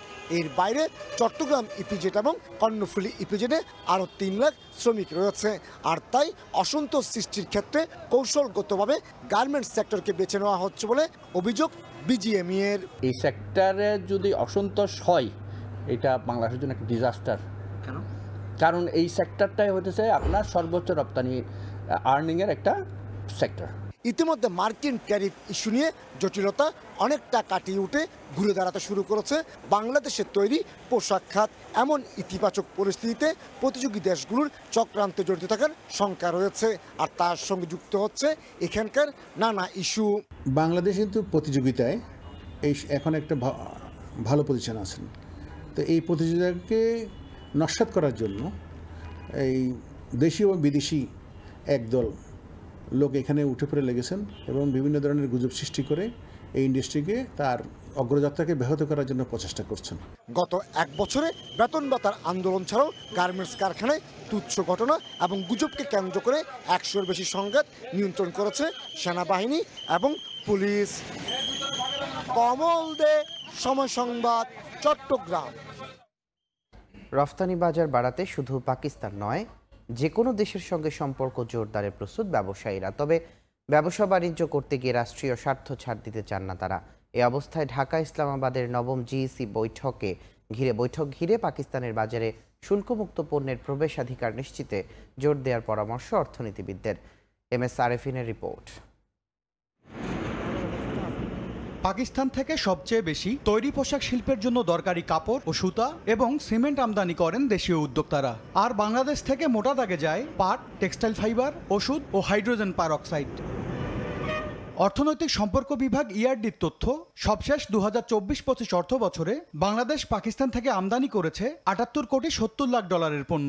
বিপরীতে দেশটিতে রপ্তানি হওয়া পণ্যের বাজার মূল্য মাত্র 8 কোটি ডলার। তারাও যেহেতু বাংলাদেশের রপ্তানি বাড়াতে চায়, আমরাও বাড়াতে চাই। রাজনৈতিক পট পরিবর্তনের পর অর্থনৈতিক সম্পর্ক জোরদারে একমত দুই দেশ। দীর্ঘ 20 বছর পর ঢাকায় নবম জিইসি বৈঠককে বাজার বাড়ানোর সুযোগ হিসেবে দেখছেন ব্যবসায়ীরা। আমাদের রাষ্ট্রের সঙ্গে যে দেশের ব্যবসা বাণিজ্য তুলনামূলকভাবে সহজ, নিরাপদ এবং টেকসই, কোনো ব্যারিয়ার দিয়ে এই দেশের সাথে করা যাবে, এই দেশের সাথে করা যাবে না, সেরকম আমাদের পররাষ্ট্রনীতিও তো আমাদের ওরকম না। দুই দেশের মধ্যে প্রযুক্তি, ওষুধ, কৃষি, উচ্চশিক্ষা ও জ্বালানি খাতে পারস্পরিক বিনিয়োগের সুযোগ দেখছেন অর্থনীতিবিদরাও। দুটো দেশের মধ্যে পারস্পরিকভাবে লাভজনক একটা অবস্থান তৈরি করতে হবে এবং সেটার জন্য পাকিস্তানের যে সমস্ত বিজনেস অর্গানাইজেশনগুলো আছে, বডি আছে, তাদের সঙ্গে বাংলাদেশের যে বিজনেস অ্যাসোসিয়েশন, তাদের আলাপ আলোচনাটা একটু গতি নিয়ে আসতে হবে। পাকিস্তান ও বাংলাদেশের মধ্যে অর্থনৈতিক সম্পর্ক পুনর্গঠনের পাশাপাশি ঐতিহাসিক দেনা পাওনা নিষ্পত্তি করারও তাগিদ দেন এই অর্থনীতিবিদ। রাজনৈতিক বা অমীমাংসিত যে সমস্যাগুলো আছে, তো সেগুলো আস্তে আস্তে আমরা সমাধান করবো। MS আরেফিন, সময় সংবাদ, ঢাকা। এক বছর ধরে স্কুল ব্যাংকিং থেকে সরে আসছে শিক্ষার্থীরা। এতে গেল আগস্ট পর্যন্ত 12 মাসে আমানত কমেছে প্রায় 11,500 কোটি টাকা। এই তথ্য মিলেছে বাংলাদেশ ব্যাংকের পরিসংখ্যানে। অভিভাবকরা বলছেন ঊর্ধ্বমুখী সংসার খরচ আর কোচিং বাবদ বাড়তি ব্যয়ের কারণেই সঞ্চয় করতে পারছেন না তারা। এজন্য অবশ্য বাংলাদেশ ব্যাংকের সময়োপযোগী পদক্ষেপের অভাবও দায়ী বলে মনে করেন ব্যাংক সংশ্লিষ্টরা। যদিও ক্ষুদে সঞ্চয়কারীদের উদ্বুদ্ধ করতে স্কুলে ব্যাংকের শাখা খোলা সহ নানা পদক্ষেপ নেওয়া হচ্ছে বলে জানিয়েছেন বাংলাদেশ ব্যাংক। সাইফুল ইসলামের রিপোর্ট। শিক্ষার্থীদের আর্থিক ব্যবস্থাপনা হাতে কলমে শেখাতে 2010 সালে স্কুল ব্যাংকিং কার্যক্রম চালু করে কেন্দ্রীয় ব্যাংক। প্রথম বছর মাত্র 29,080টি স্কুল অ্যাকাউন্ট খোলা হলেও লাগাতার বেড়ে গেল আগস্টে তা দাঁড়িয়েছে প্রায় 46 লাখে। তবে কমছে আমানত। গেল আগস্ট পর্যন্ত বাংলাদেশ ব্যাংকের 5 বছরের পরিসংখ্যানে দেখা যাচ্ছে 2021 সালের আগস্টে স্কুল ব্যাংকিং এর মাধ্যমে আমানতের স্থিতি ছিল 1,84,587 কোটি টাকা। পরের বছর তা বাড়ে 30.20%, আরও 6.5% বেড়ে 2023 সালে দাঁড়ায় 2,55,958 কোটি 53 লাখ টাকায়। আরও 2.23% বাড়ে পরের বছর। এরপর পরে ছন্দপতনে এক বছরে 4.34% কমে 2025 সালের আগস্ট শেষে স্কুল ব্যাংকিং এ আমানতের স্থিতি নেমেছে 2,50,329 কোটি 98 লাখ টাকায়। স্কুল ব্যাংকিং এ এমন মন্দদশার কারণ হিসেবে ঊর্ধ্বমুখী সংসার খরচের সঙ্গে কোচিং এর বাড়তি ব্যয়কে সামনে আনছেন অভিভাবকরা। এই সেভিংস ছিল, এইগুলাই মানে এখন খরচ করছে, ঋণগ্রস্ত হয়ে এখন চলতে হয়, এখন আর সঞ্চয়ের সুযোগ নেই। টিচার তো আছেই, প্লাস শাহজাহানপুরে আমাদের কোচিং একটা ব্যাংক আছে। পারিবারিক ব্যয়ের বিপরীতে আয় কমে যাওয়ার পাশাপাশি বাংলাদেশ ব্যাংকের সময়োপযোগী পদক্ষেপের অভাবকে দায়ী করছেন ব্যাংক সংশ্লিষ্টরা। একটা চেক কিভাবে লিখতে হয় জানবে, একটা অ্যাকাউন্টে কিভাবে টাকা জমা দিতে হয় জানবে, তারা জানবে কিভাবে ট্রান্সফার করতে হয়। সঞ্চয় তো অফকোর্স একটা উদ্যোগ ছিল, কিন্তু তার সাথে যেটা প্রয়োজন ছিল সেটা হচ্ছে financial literacy of the school students. Common একটা জমাদানের একটা বাক্স রাখবে, সেখানে যে ছেলেমেয়েরা ফেলবে, তাই না? তো ছেলে মেয়েদের কাছে তো ফাইন্যান্সিয়াল লিটারেসির ইম্পর্টেন্সটা বোঝাতে হবে, এটার ইম্পর্টেন্সটা কি এবং হাউ টু সেভ, এগুলো বুঝালে পরে ছেলেমেয়েরা উদ্বুদ্ধ হবে। স্কুলগুলোতে ব্যাংক শাখার সুবিধা দেওয়া সহ আগামীতে স্কুল ব্যাংকিং কার্যক্রম বাড়ানোর পরিকল্পনার কথা জানান বাংলাদেশ ব্যাংকের মুখপাত্র। বিভিন্ন কারণে এটা পরিমাণ বাড়তে পারে। যদি এরকম হয় যে পরিবারের কোনো অধিক খরচ হওয়ার কারণে একটি স্পেসিফিক মান্থে তারা আর সন্তানকে বাড়তিভাবে সঞ্চয় করার জন্য টাকা দেয়নি। মাত্র 100 টাকা আমানত রেখে 11 থেকে 17 বছর বয়সী শিক্ষার্থীরা খুলতে পারেন স্কুল ব্যাংকিং এর হিসাব, যেখানে রয়েছে সব ধরনের ফি ও চার্জের ক্ষেত্রে রেয়াত সুবিধা সহ বিনামূল্যে অনলাইন ব্যাংকিং ও স্বল্প খরচে ডেবিট কার্ড পাওয়ার সুযোগ। সাইফুল ইসলাম, সময় সংবাদ, ঢাকা। রাজশাহীতে সার সিন্ডিকেট বন্ধ, সেচের পানির সমস্যার সমাধান ও আলুর ন্যায্য দাম নিশ্চিতের দাবিতে কৃষক সমাবেশ অনুষ্ঠিত হয়েছে। রোববার দুপুরে তানোর উপজেলা চত্বরে আয়োজিত সমাবেশে শতাধিক কৃষক অংশ নেন। অভিযোগ করেন, একক ব্যক্তিকে সেচ কার্যক্রমের দায়িত্ব দেয়ায় এ খাতে স্বেচ্ছাচারিতা চলছে। এতে আলু চাষে বিঘা প্রতি ১,৫০০ টাকা এবং ধান চাষে ২,০০০ টাকা পর্যন্ত সেচের খরচ করতে হয়। অবিলম্বে সার সিন্ডিকেট বন্ধ করে সরকার নির্ধারিত দামে সার বিক্রির ব্যবস্থার দাবি তাদের। সমাবেশ শেষে উপজেলা নির্বাহী কর্মকর্তা, কৃষি কর্মকর্তা এবং বিএমডিএ সহকারী প্রকৌশলীর কাছে স্মারকলিপি প্রদান করা হয়। পঞ্চগড়ে বাংলাদেশ কেমিক্যাল ইন্ডাস্ট্রিজ কর্পোরেশন বিসিআইসির বাফার গুদামে শ্রমিকদের লোড আনলোড মজুরি বাড়ানোর দাবিতে চলছে কর্মবিরতি। টানা 10 দিন ধরে সার ওঠানামা বন্ধ থাকায় ক্ষতিগ্রস্ত হচ্ছেন ডিলাররা। শঙ্কা দেখা দিয়েছে সার সংকটেরও। মজুরি না বাড়ানো পর্যন্ত কার্যক্রম বন্ধ রাখার ঘোষণা দিয়েছেন শ্রমিকরা। পঞ্চগড় থেকে বিস্তারিত সোহাগ হায়দারের রিপোর্টে। একদিকে সার বোঝাই ট্রাক আটকে আছে গুদাম চত্বরে, অন্যদিকে অবস্থান নিয়ে বসে আছেন শ্রমিকরা। পঞ্চগড়ের বোদা উপজেলার দনিপাড়া এলাকায় বাংলাদেশ কেমিক্যাল ইন্ডাস্ট্রিজ কর্পোরেশন বিসিআইসির বাফার গুদামে 10 দিন ধরে বন্ধ রয়েছে সার লোড আনলোড কার্যক্রম। প্রতি মেট্রিক টনে 78 টাকার পরিবর্তে 110 টাকা মজুরি দাবি করে কর্মবিরতি পালন করছেন শ্রমিকরা। ঊর্ধ্বমুখী বাজারে হিমশিম খাওয়ায় মজুরি বাড়ানোর দাবি তুলেন তারা। যে রেটে কাজ করতেছি 300 টাকা করে না সারাদিনে, আমাদের কোনোদিন 150 টাকা হয়। এভাবে কি আমাদের সংসার চলবে? আমাদের দাবি 110 টাকা লাগবে আমাদের, এটাই। এটা 110 টাকা যদি ঠিকাদার সুরা দেয় তাহলে আমরা কাজ চালু করবো, আর না হলে যদি সে স্বীকার না করে লোড আনলোড বন্ধ থাকবে। শ্রমিকদের কর্মবিরতির কারণে সার নিতে এসে খালি হাতে ফিরতে হচ্ছে ডিলারদের। সামনে যেহেতু রবি মৌসুম চলতেছে, সারের জরুরি প্রয়োজন, তো সমাধান দ্রুত হয়ে গেলে আমাদের জন্য ভালো হয়। আলোচনার মাধ্যমে দ্রুত সমস্যার সমাধানের আশা কর্তৃপক্ষের। শ্রমিকদের সাথে দর লোড আনলোডের বিষয় নিয়ে একটু কথাবার্তা চলতেছে, আমরা এখন মীমাংসা করতে পারিনি, পর্যায়ে আসছি। ঠিকাদার উনি 92 টাকা পর্যন্ত চেষ্টা করতেছে এর মধ্যে সমঝোতা করার জন্য। 2020 সালের অক্টোবরে বিসিআইসি 10,000 মেট্রিক টন ধারণ ক্ষমতা সম্পূর্ণ বাফার গুদামটি নির্মাণ করে। সময় সংবাদ, পঞ্চগড়। দামে সাশ্রয়ী, চাহিদাও রয়েছে, তারপরেও মিলছে না সংযোগ। টেলিফোন সেবা বন্ধ হলেও ইন্টারনেট সেবা দিয়ে আবারও ঘুরে দাঁড়াতে চায় বিটিসিএল। তবে ঝালকাঠিতে সংস্থাটির সংযোগ পাওয়া এক প্রকার ভোগান্তি গ্রাহকের জন্য। তবে গ্রাহকদের সাধ্যমতো সেবা দেওয়ার দাবি কর্তৃপক্ষের। পলাশায় পাঠানো তথ্য, শামীম হোসেনের ছবি নিয়ে রিপোর্ট। 2002 সালে ঝালকাঠিতে ডিজিটাল টেলিফোন সেবা চালু করে বিটিসিএল। 2024 সালের মার্চে শুরু হয় সংস্থাটির ইন্টারনেট সেবা। গ্রাহক প্রতি 500 টাকায় 12 MBPS থেকে শুরু করে 1700 টাকায় 50 MBPS স্পিড পর্যন্ত বিটিসিএল এর 60টি ইন্টারনেট প্যাকেজ চালু রয়েছে। বেসরকারি প্রতিষ্ঠানের চেয়ে তুলনামূলক সাশ্রয়ী ও নিরাপত্তার কারণে বিটিসিএল এর সংযোগ চাহিদা রয়েছে। তবে গ্রাহকরা বলছেন, আবেদন প্রক্রিয়া জটিল এবং অফিসে হয়রানি হতে হয় বলে উৎসাহ হারাচ্ছেন তারা। জেলা শহরে বিটিসিএল এর ইন্টারনেট সংযোগ থাকলেও উপজেলা পর্যায়ে তা একেবারেই নেই। তাদেরকে আমরা যখন আবেদন করি বারবার, তারা দিতে চায় না, তো এটা নিয়ে আমরা অনেক সমস্যার ভিতরে আছি। সমস্যা করলে আমাদের ফোন দিলে সঠিক টাইমে পাওয়া যায় না, ফোন দিলে অন্য নানা বাহানা বানায়। ছোটবেলা থেকে দেখতেছি যে টিএনটি ওই একবার যে করে দিয়ে গেছে, তারপর থেকে আর কোনোদিন কেউ আসেও না, খোঁজ খবরও নেয় নাই। আর আমাদের টিএনটির দেওয়াল সবসময় ভাঙ্গা দেখতেছি। তবে গ্রাহকদের সাধ্যমতো সেবা দেওয়ার দাবি কর্তৃপক্ষের।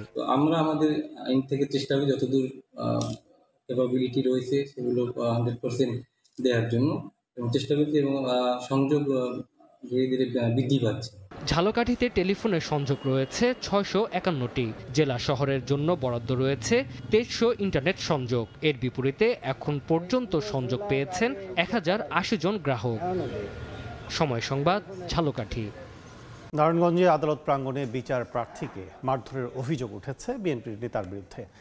রোববার দুপুরে জেলা আদালত প্রাঙ্গণে এ ঘটনা ঘটে। ভুক্তভোগী ব্যবসায়ী ইরফান মিয়া অভিযোগ করেন, পাওনা টাকা নিয়ে এক মামলায় আসামি পক্ষের আইনজীবী ছিলেন মহানগর বিএনপির আহ্বায়ক অ্যাডভোকেট শাখাওয়াত হোসেন খান। মামলার দিন বিএনপি নেতা কয়েকজন জুনিয়র আইনজীবী ও আসামি পক্ষের লোকজন মিলে তাদের উপর হামলা চালায়। এতে গুরুতর আহত হয়ে হাসপাতালে ভর্তি হন ইরফান ও তার পরিবার। পরে ইরফানের স্ত্রী ফতুল্লাহ মডেল থানায় লিখিত অভিযোগ দেন। তবে মারধরের সময় ঘটনাস্থলে উপস্থিত ছিলেন না, দাবি আইনজীবী শাখাত হোসেনের।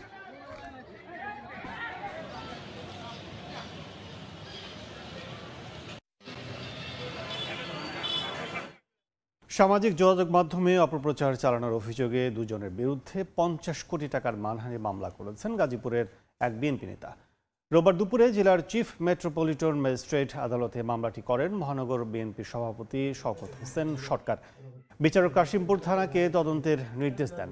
এর আগে এ নেতার নিজ বাসায় বসে দলীয় কর্মীর কাছ থেকে চাঁদা নেয়ার একটি ভিডিও সামাজিক যোগাযোগ মাধ্যমে প্রকাশ করেন প্রবাসী সাংবাদিক নাজমুস সাকিব। তবে অভিযোগ অস্বীকার করে চক্রান্তের শিকার বলে দাবি এই নেতার।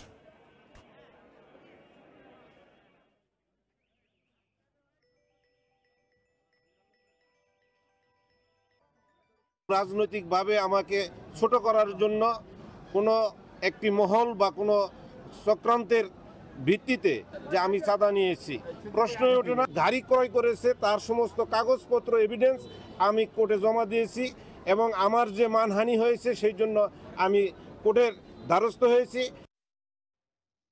ব্রাহ্মণবাড়িয়ায় মোবাইল ব্যবসায়ীকে ছাত্রলীগ নেতা বানিয়ে গ্রেফতারের প্রতিবাদে মানববন্ধন ও বিক্ষোভ মিছিল অনুষ্ঠিত হয়েছে। রোববার দুপুরে সরাইল উপজেলার অরু আইল আব্দুস সাত্তার ডিগ্রি কলেজের সামনে থেকে মিছিল করে ইউনিয়ন জামাত বিএনপির নেতাকর্মী সহ ব্যবসায়ীরা। এ সময় মাহবুব রহমানের মুক্তির দাবি জানান তারা। অভিযোগ করেন পূর্ব বিরোধের জেরে জেলা আদালতে কর্মরত কাউসারকে ব্যবহার করে মাহবুবকে ভুয়া প্যাডে ছাত্রলীগ নেতা বানায় প্রতিবেশী কাশেম ও সেলিম।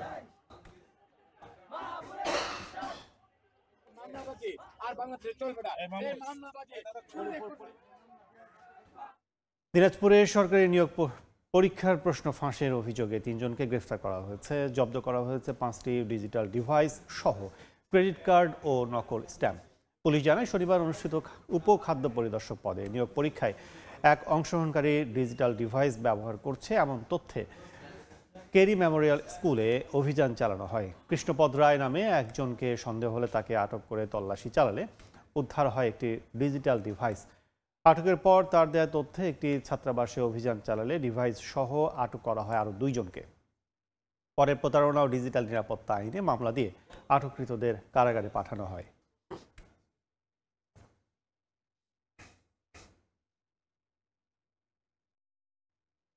নারায়ণগঞ্জে অভিযান চালিয়ে একটি কারখানা থেকে ভেজাল খাদ্যদ্রব্য জব্দ করা হয়েছে। জরিমানা করা হয়েছে 1 লাখ টাকা।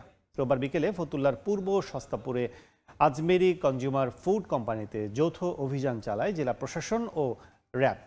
র্যাব জানায় অনুমোদনহীন কারখানাটি দীর্ঘদিন ধরে নকল দ্রব্য ব্যবহার করে ভেজাল সস, সয়া সস ও সিরকা উৎপাদন করে বাজারে বিক্রি করে আসছিল, যা মানুষের স্বাস্থ্যের জন্য ঝুঁকিপূর্ণ।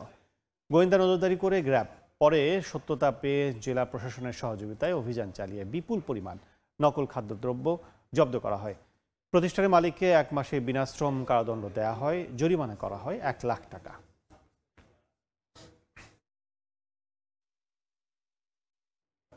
চট্টগ্রামের অক্সিজেন এলাকায় 1500 কেজি অবৈধ পলিথিন উৎপাদনের দায়ে একটি কারখানা সিলগালা করা হয়েছে। নগর থেকে দূরে এক প্রান্তে বায়োজিদের প্রত্যন্ত এলাকা মিয়ানগরকে বেছে নিয়ে দীর্ঘদিন ধরে অবৈধ পলিথিন উৎপাদন করে আসছিল একটি চক্র। গোয়েন্দা তথ্যের ভিত্তিতে সেখানে অভিযান চালিয়ে কারখানাটি থেকে অবৈধ পলিথিনগুলো জব্দ করে র্যাব। এ সময় কারখানাটির মালিককে না পাওয়া গেলেও 2 কর্মচারীকে 10 দিনের কারাদণ্ড দেন ভ্রাম্যমাণ আদালত। এছাড়া সিলগালা করা হয় কারখানাটি। জব্দ করা হয়েছে বিপুল পরিমাণ অবৈধ পলিথিন তৈরির কাঁচামালও। বিএসটিআইয়ের স্টিকার যারা কপি করেছিল তাদেরকে 50,000 টাকা জরিমানা করা হয়েছে এবং এখানে যে পলিথিন অবৈধভাবে পলিথিন উৎপাদন করা হচ্ছিল এখানে প্রায় 1500 কেজির উপরে পলিথিন আমরা জব্দ করতেছি এবং এই বিষয়ে ম্যাজিস্ট্রেট কর্তৃক তাদের শাস্তি ঘোষণা করা হবে এবং পরবর্তী আইনানুগ ব্যবস্থা প্রক্রিয়া অনুযায়ী করা হবে। ব্যবহার্য পলিথিনের কিন্তু একটি মাত্রা রয়েছে, যেটি হচ্ছে 55 মাইক্রনের অন্তত বেশি হতে হবে, ঠিক আছে? কিন্তু আমরা যে পলিথিন এখানে জব্দ করেছি তার পরিমাণ হচ্ছে 10 মাইক্রনেরও কম, অর্থাৎ এটা পরিবেশের জন্য মারাত্মক ক্ষতিকর।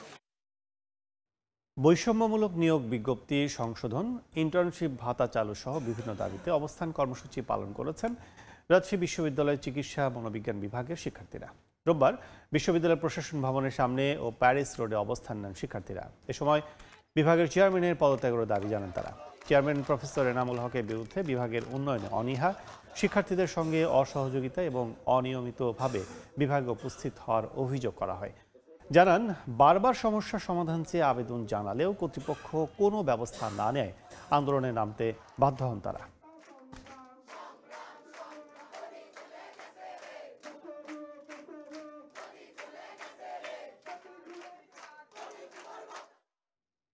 বরিশালের সরকারি ব্রজমোহন কলেজে বাক্স নির্বাচনের দাবিতে আমরণ অনশন করেছেন শিক্ষার্থীরা। রোববার বিকেলে সাধারণ শিক্ষার্থীদের ব্যানারে কর্মসূচি শুরু করে আন্দোলনরত শিক্ষার্থীরা। জানান, দীর্ঘ 24 বছর বাক্স নির্বাচনের অভাবে ছাত্ররা তাদের অধিকার থেকে বঞ্চিত হচ্ছেন। এর আগে বিভিন্ন কর্মসূচি পালন করা হলেও প্রশাসন আমলে নেয়নি। এতে বাধ্য হয়ে অনশনে নেমেছেন তারা। অবিলম্বে বাক্স নির্বাচনের রোডম্যাপ ঘোষণার দাবি জানান তারা। বরগুনা থেকে বরিশালের বাকেরগঞ্জ পর্যন্ত 55 কিলোমিটার অপ্রশস্ত আঞ্চলিক মহাসড়কে অর্ধশতাধিক ঝুঁকিপূর্ণ বাঁক রয়েছে। এতে প্রায় ঘটছে ছোট বড় দুর্ঘটনা। পাশাপাশি নির্দিষ্ট গন্তব্যে পৌঁছাতে সময় লাগছে বেশি। সড়ক বিভাগ বলছে, বাঁক অপসারণের পাশাপাশি সড়ক প্রশস্ত করতে উদ্যোগ নেওয়া হয়েছে। রুবেল হোসেনের ছবিতে সাইফুল মিরাজের রিপোর্ট। বরগুনা শহর থেকে সারা দেশে সরাসরি সড়ক পথে যাতায়াতের একমাত্র মাধ্যম বরগুনা বাকেরগঞ্জ আঞ্চলিক মহাসড়ক। 18 ফুট প্রশস্ত ও 55 কিলোমিটার দীর্ঘ এ সড়কে 51টি ঝুঁকিপূর্ণ বাঁক রয়েছে। এলাকাবাসী ও যান চালকরা বলছেন, সরু এ সড়কের প্রতিটি বাঁক যেন মরণ ফাঁদ। ঘন ঘন বাঁকের কারণে গন্তব্যে পৌঁছাতে সময় লাগে অনেক বেশি। এতে ভোগান্তিতে পড়তে হয় তাদের। শিগগিরই সড়কটি প্রশস্ত করার পাশাপাশি বাঁক অপসারণের দাবি স্থানীয়দের।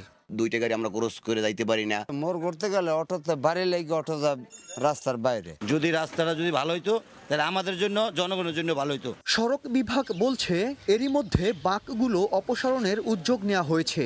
জমি অধিগ্রহণের জন্য জেলা প্রশাসনকে চিঠি দেওয়া হয়েছে। বরিশাল সড়ক বিভাগ এবং বরগুনা সড়ক বিভাগ মিলে একটা প্রকল্পের আওতায় আনার পরিকল্পনা আছে এবং তার জন্য টপোগ্রাফি সার্ভে এবং বিভিন্ন অন্যান্য সার্ভেও করা হয়ে গেছে এবং ডিজাইনের জন্য চিঠি প্রেরণ করা হয়েছে আমাদের হেড অফিসে। বরগুনা যাত্রী অধিকার সংরক্ষণ কমিটির তথ্য মতে গত 6 মাসে এ সড়কে 57টি ছোট বড় দুর্ঘটনা ঘটেছে। সাইফুল মিরাজ, সময় সংবাদ, বরগুনা। খুলনায় সড়ক সংস্কারে অনিয়মের অভিযোগে অভিযান চালিয়েছে দুদক। রোববার দুপুরে একটি এনফোর্সমেন্ট টিম ডুমুরিয়া উপজেলা কুইয়া মস্ত সড়কের সংস্কার কাজ পরিদর্শন করেন।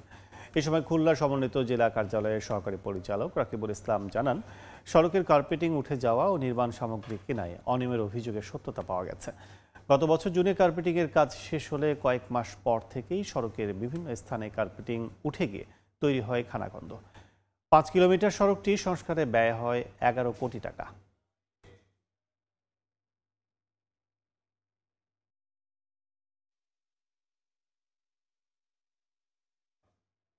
তিন বছর মেয়াদের প্রকল্পের কাজ শেষ হয়নি প্রায় 6 বছরেও, অথচ ঠিকাদার বিল তুলে নিয়েছে প্রায় 3 কোটি টাকা।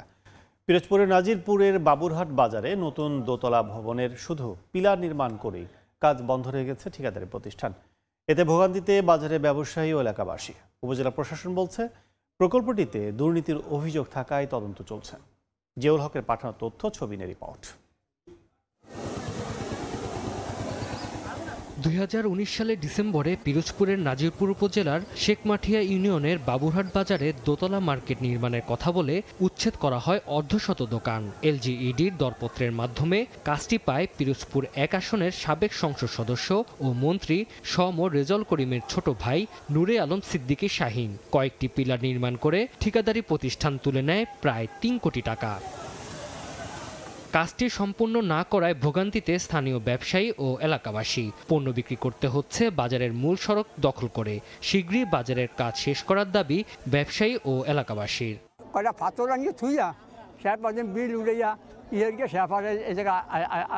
এই বাজারটা এমন করছে যাতে আমাদের এখন বাজারটি পঙ্গু হয়ে গেছে। বাজারের অনেক জায়গা কমিয়ে গেছে, এখন বাজারে বসতে কষ্ট হয়। টলঘরটা যে ইজারা নিছে সে হইছে এমপির ছোট ভাই শাহীন। 3 তলা ভবনের টাকা পর্যন্ত নিয়ে গেছে সে। 2021 সালে শেষ হবার কথা ছিল কাজ, কিন্তু শেষ তো হয় নাই। এবং এটা একটা পর্যায়ে যারা এই কন্ট্রাক্টর ছিল বা দায়িত্বে ছিল তারা কাজ না করে এখান থেকে তারা চলে যায়। কাজটি প্রায় 3 বছর ধরে ফেলে রাখায় একাধিকবার ঠিকাদারি প্রতিষ্ঠানকে চিঠি পাঠায় এলজিইডি, কিন্তু ঠিকাদারি শাহীন সেই চিঠির তোয়াক্কা না করে সেখান থেকে নির্মাণ সামগ্রী নিয়ে যান। তবে এই ব্যাপারে ক্যামেরার সামনে কথা বলতে রাজি হননি এলজিইডির কোনো কর্মকর্তা। আর উপজেলা প্রশাসন বলছে প্রকল্পটিতে দুর্নীতির অভিযোগ থাকায় তদন্ত চলছে। এই অভিযোগের অন্তর্ভুক্ত যে প্রকল্পগুলো রয়েছে সেই প্রকল্পগুলোর কাজ আপাতত স্থগিত রয়েছে কাজে, এবং এই কার্যক্রম যাতে মামলার কার্যক্রম দ্রুত সম্পন্ন হয় এবং প্রকল্পগুলোর কাজ নতুন করে দ্রুত শুরু করা এবং শেষ করা যায় সেই বিষয়ে শ্রদ্ধেয় জেলা প্রশাসক মহোদয় এবং আমরা উপজেলা প্রশাসনের পক্ষ থেকে সার্বক্ষণিকভাবে আমরা চেষ্টা করছি। বাবুরহাট বাজারে নতুন ভবন নির্মাণ প্রকল্পের মেয়াদ শেষ হয় 2022 সালের ডিসেম্বরে। প্রকল্পে ব্যয় ধরা হয়েছিল 3,30,00,000 টাকা। সময় সংবাদ, পিরোজপুর। দক্ষিণাঞ্চলের সবচেয়ে বড় ভাসমান বাজার পিরোজপুরের বৈঠাকাটা। এ বাজারে বেচাকেনা সবই চলে নৌকায়। শত শত নৌকা আর ক্রেতা বিক্রেতার ভিড় দেখলে মনে হবে নদীর বুকে ছোট্ট একটি গ্রাম।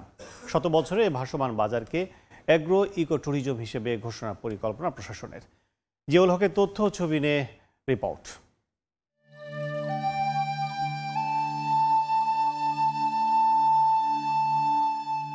ভোরের আলো ফোটার আগেই সারি সারি নৌকার এই দৃশ্য নজর কাড়বে যে কারোর। দেখে মনে হতে পারে এটি থাইল্যান্ড কিংবা ভিয়েতনামের কোনো ভাসমান মার্কেট, কিন্তু না, এটি পিরোজপুরের নাজিরপুরের বৈঠাকাটার ভাসমান বাজার। স্থানীয়দের উৎপাদিত বিভিন্ন ফসল ও সবজি তুলে নৌকায় করে নিয়ে আসেন বেলুয়া নদীর বৈঠাকাটার ভাসমান বাজারে। ভৌগোলিক কারণে এখানকার সার্বজনীন বাহন হচ্ছে নৌকা। আশপাশের মানুষ সবজি আর নিত্য প্রয়োজনীয় জিনিস বিক্রি করতে বাজারে আসে নৌকায় করে, ক্রেতারাও কিনতে আসেন নৌকা নিয়েই। সময় আর অর্থ বাঁচাতে পণ্য ডাঙায় তোলা হয় না, তাই নৌকাতেই চলে বেচা কেনা। স্থানীয়দের পাশাপাশি পাইকারি ক্রেতারাও এখান থেকে পণ্য কিনে নদীপথেই নিয়ে যান দেশের বিভিন্ন প্রান্তে। সিজনে কাঁচামাল, তরকারি, শাকসবজি সবকিছু পাওয়া যায়। আমি এখান থেকে চারা নিয়ে বাগেরহাট মোল্লারহাট যাব। বরিশাল অঞ্চলের অর্থনৈতিক বহন করে। It's a very old market and it's very exciting here to see all these boats, people selling this stuff. বেচাকেনা ছাড়াও ভাসমানে বাজারটি দিন দিন দেশি বিদেশি পর্যটকদের কাছে জনপ্রিয় হয়ে উঠছে। এটিকে অ্যাগ্রো ইকো ট্যুরিজম হিসেবে ঘোষণার পরিকল্পনা চলছে বলে জানিয়েছে কৃষি বিভাগ। পর্যটনের ভিড় ইদানিং লক্ষ্য করা যাচ্ছে এবং দিন দিন এই বাজারটি জনপ্রিয়তা পাচ্ছে এবং আমাদের এই যে ভাসমান বাজারটি, এটাকে আমরা কেরালার সাথে তুলনা করতে পারি। এটা আমাদের বাংলার কেরালাও বলা যায়। এখানে আমরা পর্যটন শিল্পটা দিন দিন কিভাবে বিকাশ লাভ করবে সেই বিষয়ে আমরা চেষ্টা করে যাচ্ছি। প্রায় 1 কিলোমিটার দীর্ঘ বৈঠাকাটা বাজারে প্রতি হাটে প্রায় কোটি টাকার কৃষি পণ্য বেচা কেনা হয়। সময় সংবাদ, পিরোজপুর। যুদ্ধবিরতির মধ্যেও থেমে নেই ইসরায়েল বর্বরতা। অধিকৃত পশ্চিম তীরে ইসরায়েলি হামলায় নিহত হয়েছেন 4 ফিলিস্তিনি। নিরাপত্তা নীতি নিয়ে কোনো আন্তর্জাতিক চাপ গ্রহণযোগ্য নয় বলে জানিয়েছেন ইসরায়েলি প্রধানমন্ত্রী বেনিয়ামিন নেতানিয়াহু। অন্যদিকে গাজায় শান্তিরক্ষী পাঠাতে প্রস্তুত বলে জানিয়েছেন মালয়েশিয়ার প্রধানমন্ত্রী আনোয়ার ইব্রাহিম। যুদ্ধবিরতি তৃতীয় সপ্তাহে গড়ালেও ধ্বংসস্তূপ আর অনিশ্চয়তা নিয়ে বেঁচে আছেন গাজাবাসী। গাজার দক্ষিণাঞ্চলে ধ্বংসস্তূপের নিচে এখনও লুকিয়ে রাখা আছে প্রায় 66,000 টন বিস্ফোরণহীন গোলাবারুদ। মার্কিন মধ্যস্থতায় যুদ্ধবিরতি টিকলেও প্রতিদিনে এসব বোমার ঝুঁকিতে হাজারো মানুষ। শিশুরা ধ্বংসস্তূপে খেলতে গিয়ে বহুবার প্রাণ হারিয়েছে। হামাস জানায় 13 বন্দীর লাশ উদ্ধারে অনুসন্ধান অভিযান বিস্তৃত করেছে তারা। এদিকে ইসরায়েলের অনুমতিতে গাজায় প্রবেশ করেছে মিশরীয় দল ও আন্তর্জাতিক মানবিক সংস্থা রেড ক্রস। এ পর্যন্ত 15টি লাশ ফেরত দিয়েছে হামাস, কিন্তু 5 দিন ধরে নতুন কোনো লাশ হস্তান্তর হয়নি। 48 ঘন্টার মধ্যে অগ্রগতি না হলে নতুন পদক্ষেপের হুঁশিয়ারিও দিয়েছেন মার্কিন প্রেসিডেন্ট ডোনাল্ড ট্রাম্প। অন্যদিকে নিরাপত্তা নীতি নিয়ে কোনো আন্তর্জাতিক চাপ গ্রহণযোগ্য নয় বলে জানিয়েছেন ইসরায়েলি প্রধানমন্ত্রী বিনিয়ামিন নেতানিয়াহু। ইসরায়েল নিজের নিরাপত্তা নিজেরাই নিশ্চিত করবে বলে মন্তব্য করেন তিনি। যুদ্ধবিরতির মধ্যেও গাজার পশ্চিম তীরে এলোপাতাড়ি অভিযানে আহত হয়েছেন বেশ কয়েকজন ফিলিস্তিনি। এর মধ্যে একজনের অবস্থা আশঙ্কাজনক। পাশাপাশি লেবাননের বেকা অঞ্চলে হিজবুল্লাহর 2 সদস্যকেও হত্যা করার দাবি করেছে ইসরায়েল। এদিকে গাজায় একটি বহুজাতিক শান্তিরক্ষী বাহিনী মোতায়েন করতে চায় যুক্তরাষ্ট্র, যেখানে অংশ নেবে আরব দেশগুলো। কাতারে এ নিয়ে বৈঠক করেছেন মার্কিন কর্মকর্তারা। একই সময়ে গাজায় শান্তিরক্ষী পাঠাতে প্রস্তুত বলে জানিয়েছেন মালয়েশিয়ার প্রধানমন্ত্রী আনোয়ার ইব্রাহিম। জাতিসংঘ মহাসচিবের সঙ্গে বৈঠকে গাজার মানবিক পরিস্থিতিকে আন্তর্জাতিক আইনের চরম লঙ্ঘন বলে অভিহিত করেন তিনি। ইয়াসমিন অনন্যা, সময় সংবাদ। নতুন করে রুশ বাহিনীর হামলায় রাজধানী কেঁপে উঠেছে কিয়েভ। ড্রোন হামলায় প্রাণ হারিয়েছেন 3 জন, আহত হয়েছেন শিশু, নারী সহ বহু মানুষ। অন্যদিকে মস্কোর দিকে আসা 2টি ইউক্রেনীয় ড্রোন ভূপাতিত করার দাবি করেছে রুশ বিমান প্রতিরক্ষা বাহিনী। একই সঙ্গে পারমাণবিক শক্তিচালিত নতুন ক্রুজ ক্ষেপণাস্ত্রের সফল পরীক্ষা চালানোর দাবি করেছে দেশটি। কঠোর প্রতিক্রিয়ার হুঁশিয়ারি দিয়েছে ক্রেমলিন। রাতের আঁধারে হঠাৎ কেঁপে ওঠে কিয়েভের আবাসিক এলাকা। মুহূর্তে আগুন ধরে 2টি বহুতল ভবনে, ধোঁয়ায় ঢেকে যায় চারপাশ। রুশ ড্রোন হামলায় বিধ্বস্ত হয়ে যায় শহরের নানা অংশ। স্থানীয় সময় রোববার ভোরে চালানো এই হামলায় প্রাণ গেছে বেশ কয়েকজনের, আহত হয়েছেন শিশুসহ বহু মানুষ। ইউক্রেনের জরুরি বিভাগ জানায় ধ্বংসস্তূপ থেকে কয়েকজনকে উদ্ধার করা হয়েছে। আহতদের মধ্যে কয়েকজনের অবস্থা আশঙ্কাজনক বলেও জানায় প্রশাসন। ইউক্রেনীয় সেনাদের দাবি 5টি এলাকায় রুশ হামলা প্রতিহত করেছে তারা। এক রাতে 101টি ড্রোন নিক্ষেপ করেছে রাশিয়া, যার মধ্যে 90টি প্রতিহত করার দাবি জানিয়েছে ইউক্রেনীয় সেনারা। দেশজুড়ে ক্ষেপণাস্ত্র ও ড্রোন হামলায় বিদ্যুৎ কেন্দ্র, রেললাইন ও জ্বালানি স্থাপনা ক্ষতিগ্রস্ত হয়। পাল্টা আঘাতে রুশ ট্যাঙ্ক ও সাঁজোয়া যান ধ্বংসের দাবিও জানায় তারা। ইয়াসমিন অনন্যা, সময় সংবাদ। পারমাণবিক শক্তিচালিত ক্রুজ ক্ষেপণাস্ত্রের সফল পরীক্ষা চালিয়েছে রাশিয়া। এটি যে কোনো প্রতিরক্ষা ব্যবস্থা ফাঁকি দিতে সক্ষম বলে দাবি মস্কোর। বুরেভেস্তনি ক্ষেপণাস্ত্রটি মোতায়েনের প্রস্তুতি নেওয়া হচ্ছে বলে জানিয়েছেন প্রেসিডেন্ট ভ্লাদিমির পুতিন। গেল 21 অক্টোবর বুরেভেস্তনিক ক্রুজ ক্ষেপণাস্ত্রের সর্বশেষ পরীক্ষা চালায় রাশিয়া। 14,000 কিলোমিটার পথ অতিক্রম ও প্রায় 15 ঘন্টা আকাশে অবস্থান করে ক্ষেপণাস্ত্রটি। পরীক্ষাটি সফল হয়েছে বলে জানান রুশ সামরিক বাহিনীর chief of general staff Valery Gerasimov. তার ভাষ্য মতে এই ক্ষেপণাস্ত্রে এমন প্রযুক্তি ব্যবহার করা হয়েছে যা বর্তমানের যে কোনো প্রতিরক্ষা ব্যবস্থা এড়াতে পুরোপুরি সক্ষম।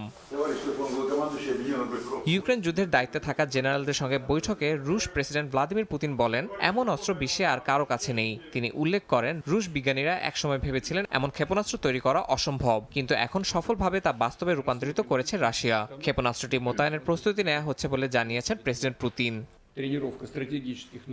এই ক্ষেপণাস্ত্রকে রাশিয়ার কৌশলগত অস্ত্র ভাণ্ডারের পরবর্তী প্রজন্ম বলে অভিহিত করা হচ্ছে। পারমাণবিক শক্তিতে চালিত হওয়ায় এর পাল্লা মূলত সীমাহীন। একই সঙ্গে এটি যে কোনো ক্ষেপণাস্ত্র প্রতিরক্ষা ব্যবস্থা ভেদ করে লক্ষ্যবস্তুতে পৌঁছাতে সক্ষম বলে দাবি মস্কোর। সম্প্রতি পুতিন বলেছেন, রাশিয়ার পারমাণবিক প্রতিরোধ সক্ষমতা এখন বিশ্বের সবচেয়ে আধুনিক, এমনকি যুক্তরাষ্ট্রকেও ছাড়িয়ে গেছে তাদের প্রযুক্তি। পরিসংখ্যান বলছে বিশ্বের মোট পারমাণবিক অস্ত্রের 87% রাশিয়া ও যুক্তরাষ্ট্রের হাতে, যা দিয়ে পৃথিবীকে একাধিকবার ধ্বংস করা সম্ভব। ইয়াসিন মোহাম্মদ জিসান, সময় সংবাদ। তুরস্কের ইস্তাম্বুলে চলমান শান্তি আলোচনার মাঝে পাকিস্তান ও আফগানিস্তানের সীমান্ত এলাকায় ভয়াবহ সংঘর্ষের ঘটনা ঘটেছে।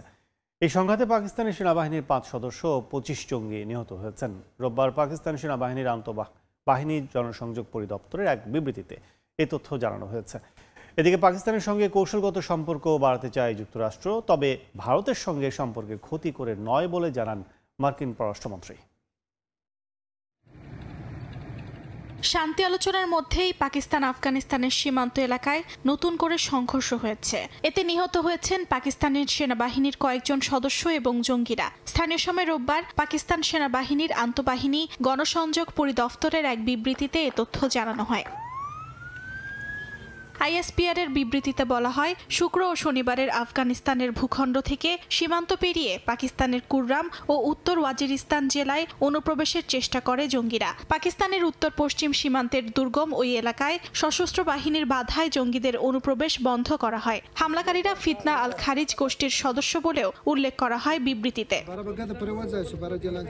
পাকিস্তান সেনাবাহিনীর আন্তঃবাহিনী জনসংযোগ পরিদপ্তরের বিবৃতিতে আরও বলা হয়, জঙ্গিদের অনুপ্রবেশের এই চেষ্টা আফগানিস্তান সরকারের উদ্দেশ্য নিয়ে সন্দেহ তৈরি করেছে। তবে এ বিষয়ে আফগানিস্তানের তালেবান সরকারের মুখপাত্র ও প্রতিরক্ষা মন্ত্রণালয় তাৎক্ষণিকভাবে কোনো সাড়া দেয়নি বলে জানায় ব্রিটিশ বার্তা সংস্থা রয়টার্স। এদিকে পাকিস্তানের সঙ্গে কৌশলগত সম্পর্ক বাড়ানোর কথা জানিয়েছে যুক্তরাষ্ট্রের পররাষ্ট্রমন্ত্রী মার্কো রুবিও। সেক্ষেত্রে ভারতের সঙ্গে তাদের ঐতিহাসিক ও গুরুত্বপূর্ণ সম্পর্ককে ক্ষতিগ্রস্ত করে নয় বলেও জানান তিনি। মালয়েশিয়ায় দক্ষিণ পূর্ব এশিয়ার দেশগুলোর জোট আসিয়ানের শীর্ষ সম্মেলনে যোগ দিতে যাওয়ার আগে সাংবাদিকদের সঙ্গে আলাপচারিতায় এ কথা বলেন রুবিও। অর্জিতা সিরাজিন, সময় সংবাদ। তুরস্কের বিরোধী নেতা ও ইস্তাম্বুলের সাবেক মেয়র এক্রেম ইমামোগলুর মুক্তির দাবিতে রাজধানী আঙ্কারায় বিক্ষোভে নামেন হাজারো মানুষ। তার সমর্থনে সমাবেশ করে দেশটির প্রধান বিরোধী দল সিএইচপি। প্রেসিডেন্ট নির্বাচনে দলীয় প্রার্থী হিসেবে মনোনয়ন পাওয়ার পর গুপ্তচর বৃত্তির অভিযোগে তাকে গ্রেফতার করা হয়। ইস্তাম্বুলের প্রধান আদালত ভবনের সামনে সমবেত হন হাজারো আন্দোলনকারী। ইস্তাম্বুলের বহিষ্কৃত মেয়র ইমামোগলুর মুক্তির দাবিতে বিক্ষোভ করেন শত শত মানুষ। এ সময় ইমামোগলুর রাজনৈতিক অধিকার পুনর্বহালের দাবি তোলে দেশটির প্রধান বিরোধী দল সিএইচপি। বিদেশি গোয়েন্দা সংস্থার হয়ে কাজ করার অভিযোগে গ্রেফতারকৃত এক ব্যবসায়ীর সঙ্গে যোগাযোগ রাখার অভিযোগ ওঠে ইমামোগলুর বিরুদ্ধে। এরপর গুপ্তচর বৃত্তির মামলায় তাকে আটক করা হয়। তদন্ত কর্মকর্তারা বিষয়টিকে রাষ্ট্রীয় নিরাপত্তা সংশ্লিষ্ট মামলা হিসেবে বিবেচনা করে তাকে আদালতে হাজির করেন। ইমামোগলুর গ্রেফতার তুরস্ক জুড়ে রাজনৈতিক উত্তেজনা বাড়িয়েছে। সমর্থকরা জানিয়েছেন গণতন্ত্র রক্ষায় তারা শান্তিপূর্ণ আন্দোলন চালিয়ে যাবেন এবং আসন্ন নির্বাচনে জনগণের রায় হবে এই সংকটের চূড়ান্ত জবাব। আমি এখানে আমাদের প্রেসিডেন্ট পদপ্রার্থী ইমামোগলুর বিরুদ্ধে চলা অন্যায়ের প্রতিবাদ জানাতে এসেছি। আমি বিশ্বাস করি শেষ পর্যন্ত তাকে সমর্থন করা জরুরি, কারণ এটি জনগণের ইচ্ছার বিরুদ্ধে সরাসরি অন্যায়। 2019 সালে ইস্তাম্বুলের মেয়র হিসেবে দায়িত্ব নেওয়ার পর থেকে ব্যবসায়ী থেকে রাজনীতিক হিসেবে উত্থান ঘটে ইমামোগলুর। সিএইচপির পক্ষ থেকে এরই মধ্যে আগামী প্রেসিডেন্ট নির্বাচনে প্রধান প্রার্থী হিসেবে তাকে মনোনয়ন দেওয়া হয়েছে। ইয়াসিন মোহাম্মদ জিসান, সময় সংবাদ। যুক্তরাষ্ট্রে চলমান ফেডারেল শাটডাউনে থমকে গেছে হাজারো সরকারি কর্মকর্তার জীবন। প্রায় 70,000 কর্মকর্তাকে বেতন ছাড়াই পাঠানো হয়েছে বাধ্যতামূলক ছুটিতে। এতে জীবিকা নির্বাহ করতে হিমশিম খাচ্ছেন তারা। গায়ে থ্রি-পিস স্যুট ও গলায় টাই, পেশায় একজন সরকারি আইনজীবী। কিন্তু গত প্রায় 1 মাস ধরে তাকে ফুটপাতে খাবার বিক্রি করতে দেখা যায়। মার্কিন ফেডারেল শাটডাউনের কারণে বেতন ছাড়াই বাধ্যতামূলক ছুটিতে যাওয়ার পর এটি আইজ্যাক স্টেইনের জীবিকা নির্বাহের মাধ্যম। যদিও শাটডাউনের আগে শুধুমাত্র ছুটির দিন উপভোগ করার একটি মাধ্যম হিসেবে এই কাজ শুরু করেছিলেন তিনি। একই দশা যুক্তরাষ্ট্রের প্রায় 70,000 ফেডারেল কর্মকর্তার। এটা আমার সৌভাগ্য যে দুর্দশার এই সময় আমি কিছু করতে পারছি, কিন্তু আমি দ্রুত কাজে ফিরে যেতে চাই। যখন শাটডাউন শেষ হবে আমি সেই অপেক্ষায় আছি। শাটডাউনের মুখে উপার্জন বন্ধ হয়ে যাওয়ায় সংসার চালাতে হিমশিম খাচ্ছেন কর্মকর্তারা। এককালে যারা সচ্ছল জীবনযাপনে অভ্যস্ত ছিলেন তাদের দাঁড়াতে দেখা যাচ্ছে বিনামূল্যে খাদ্য সহায়তা গ্রহণের লাইনে। সাবেক ইউএসএআইডি কর্মকর্তা ও 13 মাস বয়সী এক শিশুর মা এমি উকলো জানান কোনো মতে প্রতিদিনের খরচ জোগাচ্ছেন তারা। আমাদের সকল সঞ্চয় ফুরিয়ে গেছে, কোনো মতে দিন পার করছি। আমি প্রতিনিয়ত চাকরির চেষ্টা চালাচ্ছি, কিন্তু কোনো লাভ হচ্ছে না। আমার মেয়েটার বয়স মাত্র 13 মাস। ওর খাবার ফর্মুলার জন্যও আমার ত্রাণ সহায়তার উপর নির্ভর করতে হচ্ছে। এ অবস্থায় অসহায় কর্মীরা চাইছেন দ্রুত কাজে ফিরে যেতে। রাজনৈতিক কোন্দলের মুখে নিজেদের স্বাভাবিক জীবন হারাতে চান না তারা। আলোচনার মাধ্যমে তাই সমস্যা সমাধানের জন্য সরকারের প্রতি আহ্বান জানান। সাদিয়া তাসনিম, সময় সংবাদ। নিরস্ত্রীকরণের অংশ হিসেবে তুরস্ক থেকে সরে যাওয়ার ঘোষণা দিয়েছে সশস্ত্র গোষ্ঠী পিকেকে। স্থানীয় সময় রোববার গোষ্ঠীটি জানায় সরকারের সঙ্গে সমন্বয় করে নিরস্ত্রীকরণ প্রক্রিয়ার অংশ হিসেবে তারা তুরস্ক থেকে নিজেদের প্রত্যাহার করছে। সমাজে অন্তর্ভুক্তির জন্য সরকার যেসব পদক্ষেপ নেয়ার প্রতিশ্রুতি দিয়েছিল সেগুলো দ্রুত বাস্তবায়নের তাগিদ দিয়েছে সংগঠনের সদস্যরা। কারাবন্দী নেতা আবদুল্লাহ ওজালান সশস্ত্র সংগ্রাম বন্ধের আহ্বান জানানোর পর এবছরের মে মাসে গোষ্ঠীটি অস্ত্র সমর্পণের ঘোষণা দেয়। জার্মানিতে পারমাণবিক বিদ্যুৎ উৎপাদন কেন্দ্রের 2 কুলিং টাওয়ার বিস্ফোরণের মাধ্যমে গুঁড়িয়ে দিয়েছে স্থানীয় প্রশাসন। দেশটির বায়ার্ন অঙ্গরাজ্যের 160 মিটার উচ্চতার টাওয়ার দুটির বিস্ফোরণ দেখতে ভিড় করেন হাজারো বাসিন্দা। অনেকেই আবেগ আপ্লুত হয়ে পড়েন। জার্মানি থেকে আরও জানাচ্ছেন বিটু বড়ুয়া। জার্মানিতে একের পর এক বন্ধ করে দেয়া হচ্ছে পারমাণবিক বিদ্যুৎ কেন্দ্র। দেশটির বায়ার্ন অঙ্গরাজ্যের গুন্ট রেমিংয়েনে গেল 50 বছর ধরে জ্বালানি শক্তির যোগান দিয়ে আসা পারমাণবিক বিদ্যুৎ উৎপাদন কেন্দ্রের 2টি কুলিং টাওয়ার বিস্ফোরণের মাধ্যমে গুঁড়িয়ে দিয়েছে স্থানীয় প্রশাসন। 160 মিটার উচ্চতার 56,000 টন ভারী বিশাল টাওয়ার দুটিকে শেষবারের মতো দেখতে ভিড় করেন হাজার হাজার মানুষ। এ সময় স্থাপনাটি নিয়ে আবেগ আপ্লুত হয়ে পড়ে স্থানীয় বাসিন্দারা। দীর্ঘদিন ধরে নিজেদেরই অংশ মনে করে টাওয়ার দুটির ধসে পড়া দেখে অনেকেই আবেগ ধরে রাখতে পারেননি। সততার সাথে যদি বলি, এটি গুড়িয়ে দেওয়ায় আমি ভীষণ আবেগতাড়িত হয়েছি। আমি কখনোই দুটো টাওয়ার একসঙ্গে দেখিনি। ওই স্থানে একটু আগে দেখলাম আকাশে শুধু কালো মেঘ। এটি এখন শুধুই ইতিহাস। টাওয়ার দুটো গুড়িয়ে দেয় আমি খুবই দুঃখ পেয়েছি যে এটি আর নেই। ভবিষ্যতে হয়তো জায়গাটিতে মেমোরিয়াল গোছের কিছু একটা দেখব, তবে আমি বুঝি না এটি এখনই কেন করতে হলো। জার্মানির জ্বালানির চাহিদা পূরণে 1966 সালে এই পারমাণবিক বিদ্যুৎ কেন্দ্র নির্মাণ করা হয়। 2023 সালে এর উৎপাদন বন্ধ করে দেয়া হলেও সেখানে এখনো পারমাণবিক আবর্জনা রয়েছে। গুড়িয়ে দেয়া ঐতিহ্যবাহী টাওয়ার দুটির জায়গায় ব্যাটারি দিয়ে তৈরি এনার্জি স্টোর বা মজুত করার পরিকল্পনার কথা জানিয়েছে জার্মানির বিদ্যুৎ ও জ্বালানি উৎপাদনকারী প্রতিষ্ঠান RWE। জলবায়ু পরিবর্তনের কারণে বিশ্বের উষ্ণতা বৃদ্ধি রোধে জার্মানির মতো উন্নত দেশগুলো যখন পারমাণবিক শক্তি ব্যবহারের বদলে নবায়নযোগ্য শক্তিকে প্রাধান্য দিচ্ছে, তখনই তৃতীয় বিশ্বের অনেক দেশ পারমাণবিক শক্তি ব্যবহারের দিকে ঝুঁকছে, যা ভবিষ্যতে জাপানের ফুকুশিমার মতো বড়সড় বিপর্যয় ডেকে আনতে পারে বলে মত এদেশের পরিবেশ বিজ্ঞানীদের। জার্মানি থেকে বিটু বড়ুয়া, সময় সংবাদ। জ্যামাইকার নিকটবর্তী এলাকায় ধেয়ে আসছে ঘূর্ণিঝড় মেলিসা। কিংস্টন জুড়ে জারি করা হয়েছে সতর্কবার্তা। উপকূলীয় এলাকার বাসিন্দারা নিরাপদ স্থানে সরে যাচ্ছেন। পর্যটকরাও আগে ভাগেই ত্যাগ করেছেন জ্যামাইকা। শক্তিশালী ঘূর্ণিঝড়ে পরিণত হয়েছে হ্যারিকেন মেলিসা। ধেয়ে আসছে জ্যামাইকার দক্ষিণ উপকূলের দিকে। জারি করা হয়েছে জরুরি সতর্কবার্তা। স্থানীয় সময় রোববার সকাল থেকে জ্যামাইকার ঐতিহাসিক পোর্ট রয়্যাল শহরে ঘূর্ণিঝড় মোকাবিলায় প্রস্তুতি নিতে দেখা যায় বাসিন্দাদের। ম্যারিনার নৌকাগুলো টেনে আনা হয় তীরে। কেউ জানালা বন্ধ করছেন কাঠের তক্তা দিয়ে, কেউ বা ঘরের চারপাশে বালির বস্তা সাজিয়ে নিচ্ছেন। স্থানীয় পুলিশও বাসিন্দাদের সঙ্গে কথা বলে শেষ মুহূর্তে নিরাপত্তা প্রস্তুতি যাচাই করছেন। কিংস্টনের ব্যবসায়ীরাও ঘূর্ণিঝড় মেলিসার আশঙ্কায় তৎপর। মোরস্পেন ও ওল্ড হারবারের মতো উপকূলীয় এলাকার বাসিন্দাদের নিরাপদ স্থানে সরিয়ে নেওয়া হচ্ছে। এরই মধ্যে পর্যটকরা বিমানে জামাইকা ত্যাগ করছেন। কানাডা, যুক্তরাষ্ট্র ও ইংল্যান্ড থেকে আসা পর্যটকরা ছুটি শেষ না করেই 2 থেকে 6 দিন আগেই ফিরে যাচ্ছেন। জ্যামাইকার আবহাওয়া বিভাগ জানিয়েছে হ্যারিকেন মেলিসা সোমবার রাত বা মঙ্গলবার সকাল নাগাদ আঘাত হানতে পারে। ঝড় দক্ষিণ থেকে উত্তর দিকে ঘুরে সরাসরি জ্যামাইকার উপর দিয়ে যাবে বলেও জানায় তারা। প্রভাবিত অঞ্চলে 20 থেকে 30 ইঞ্চির বৃষ্টিপাত হতে পারে, উঁচু অংশে 30 ইঞ্চিরও বেশি। সাগরের জলোচ্ছ্বাস, বাতাস ও প্রচণ্ড বৃষ্টি জনজীবন ও অবকাঠামোর জন্য মারাত্মক ঝুঁকি সৃষ্টি করবে বলেও সতর্ক করছেন তারা। ইয়াসমিন অনন্যা, সময় সংবাদ। বেলজিয়ামের কাস্তারলে শহরে আয়োজিত হলো বার্ষিক কুমড়ো প্যাডলিং প্রতিযোগিতা, যেখানে স্থানীয় বাসিন্দারা বিশাল কুমড়োর মধ্যে বসে পুকুরে নৌকা চালানোর অভিজ্ঞতা উপভোগ করেন। অনন্য এই আয়োজন অনুষ্ঠানে আসা সবার জন্যই আকর্ষণীয় হয়ে ওঠে।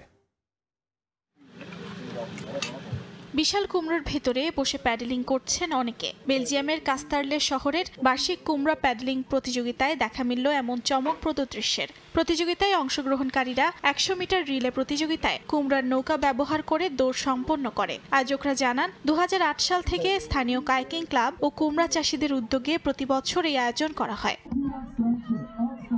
প্রতিযোগিতার আগে কুমড়োগুলো পুকুরে নিয়ে যাওয়া হয় এবং ভাসতে সক্ষম কিনা তা পরীক্ষা করা হয়। বিশেষ যন্ত্র ও মানুষের সাহায্যে কুমড়োগুলো পুকুরে নামিয়ে তার স্থিতিশীলতা যাচাই করা হয়। এরপরই শুরু হয় প্যাডেলিং রেস। আয়োজকরা পাওয়ার টুল ব্যবহার করে কুমড়ো খোলেন ও ভেতরের অংশ খালি করেন। এই প্রক্রিয়া দেখার অভিজ্ঞতাও দর্শকদের কাছে ছিল আকর্ষণীয়। এগুলো খুবই বড়। আমরা কিভাবে এগুলোর খোসা ছাড়ানো হচ্ছে, কিভাবে তৈরি করা হচ্ছে তাও দেখলাম। এটা দেখতেও দারুণ লাগলো। আর এখন তারা প্যাডলিং করছে। এমন অভিনব দৃশ্য দেখে মুগ্ধ পর্যটকরা। প্যাডেলিং করা মানুষদের আনন্দময় মুহূর্ত উপভোগ করেন তারা। পরিবারের সঙ্গে বাইরে সময় কাটানোর জন্য এই আয়োজনটি দারুণ বলেও জানান আগত দর্শনার্থীরা। অর্জিতা সোহেজিন, সময় সংবাদ। বাংলাদেশ ওয়েস্ট ইন্ডিজ টি20 সিরিজের খবর। সাগরিকায় সিরিজের প্রথম ম্যাচে আজ ক্যারিবিয়ানদের মুখোমুখি হবে টাইগাররা। সাম্প্রতিক পারফরমেন্স বিবেচনায় এগিয়ে থাকলেও লিটন মনে করিয়ে দিলেন শর্টার ফরম্যাটে উইন্ডিজের সাফল্যের কথা। বিশ্বকাপের আগে টাইগার অধিনায়কের প্রত্যাশা চ্যালেঞ্জিং ম্যাচের। অন্যদিকে খারাপ সময় কাটিয়ে উঠতে মরিয়া ওয়েস্ট ইন্ডিজ। চট্টগ্রামের ব্যাটিং সহায়ক উইকেটের সেই প্রত্যাশা পূরণ হবে বলে বিশ্বাস অধিনায়ক সেই হোপের। বীরশ্রেষ্ঠ মতিউর রহমান স্টেডিয়ামে ম্যাচ শুরু সন্ধ্যা 6টায়। চট্টগ্রাম থেকে আশরাফুল আলমের ক্যামেরায় বিস্তারিত তামিম হোসেনের ম্যাচ প্রিভিউ। দুদলের গল্পটা দুরকম। টি-20তে টানা 4 সিরিজ জয় বাংলাদেশের, আর সবশেষ নেপালের বিপক্ষে হেরে ক্ষত বিক্ষত ওয়েস্ট ইন্ডিজ। তবে এই সিরিজে দুদলের লক্ষ্যটা একই। টি-20 বিশ্বকাপের বাকি 3 মাসের মতো, তবে বিশ্ব আসরে বরাবরই হতাশাই সঙ্গী হয়েছে টাইগারদের। মেগা আসরের আগে বাকি মাত্র 6 ম্যাচ, ওয়েস্ট ইন্ডিজের পর আয়ারল্যান্ডের বিপক্ষে সিরিজ। এখান থেকেই সেরা কম্বিনেশন গড়ার লক্ষ্য অধিনায়কের। যদি ওয়ার্ল্ড ক্রিকেট ডমিনেট করতে চাই আমাদের অনেক জায়গা পূরণ করতে হবে, আমরা সেগুলো নিয়ে কাজ করছি এবং 2টা সিরিজে চাই যেন আমাদের প্লেয়াররা খুব চ্যালেঞ্জের মুখে পড়ে। আদার সেটা ব্যাটিংয়ে হতে পারে, বোলিংয়ে হতে পারে, যে জিনিসগুলো আমার ভবিষ্যতে সামনে যেহেতু ওয়ার্ল্ড কাপ সেখানে আমার অনেকটা হেল্প করবে। মিরপুরে ওয়ানডে সিরিজ জয়ে স্বস্তি টাইগার শিবিরে, যদিও মিডল অর্ডারের ধারাবাহিকতার অভাব নিয়ে হচ্ছে আলোচনা।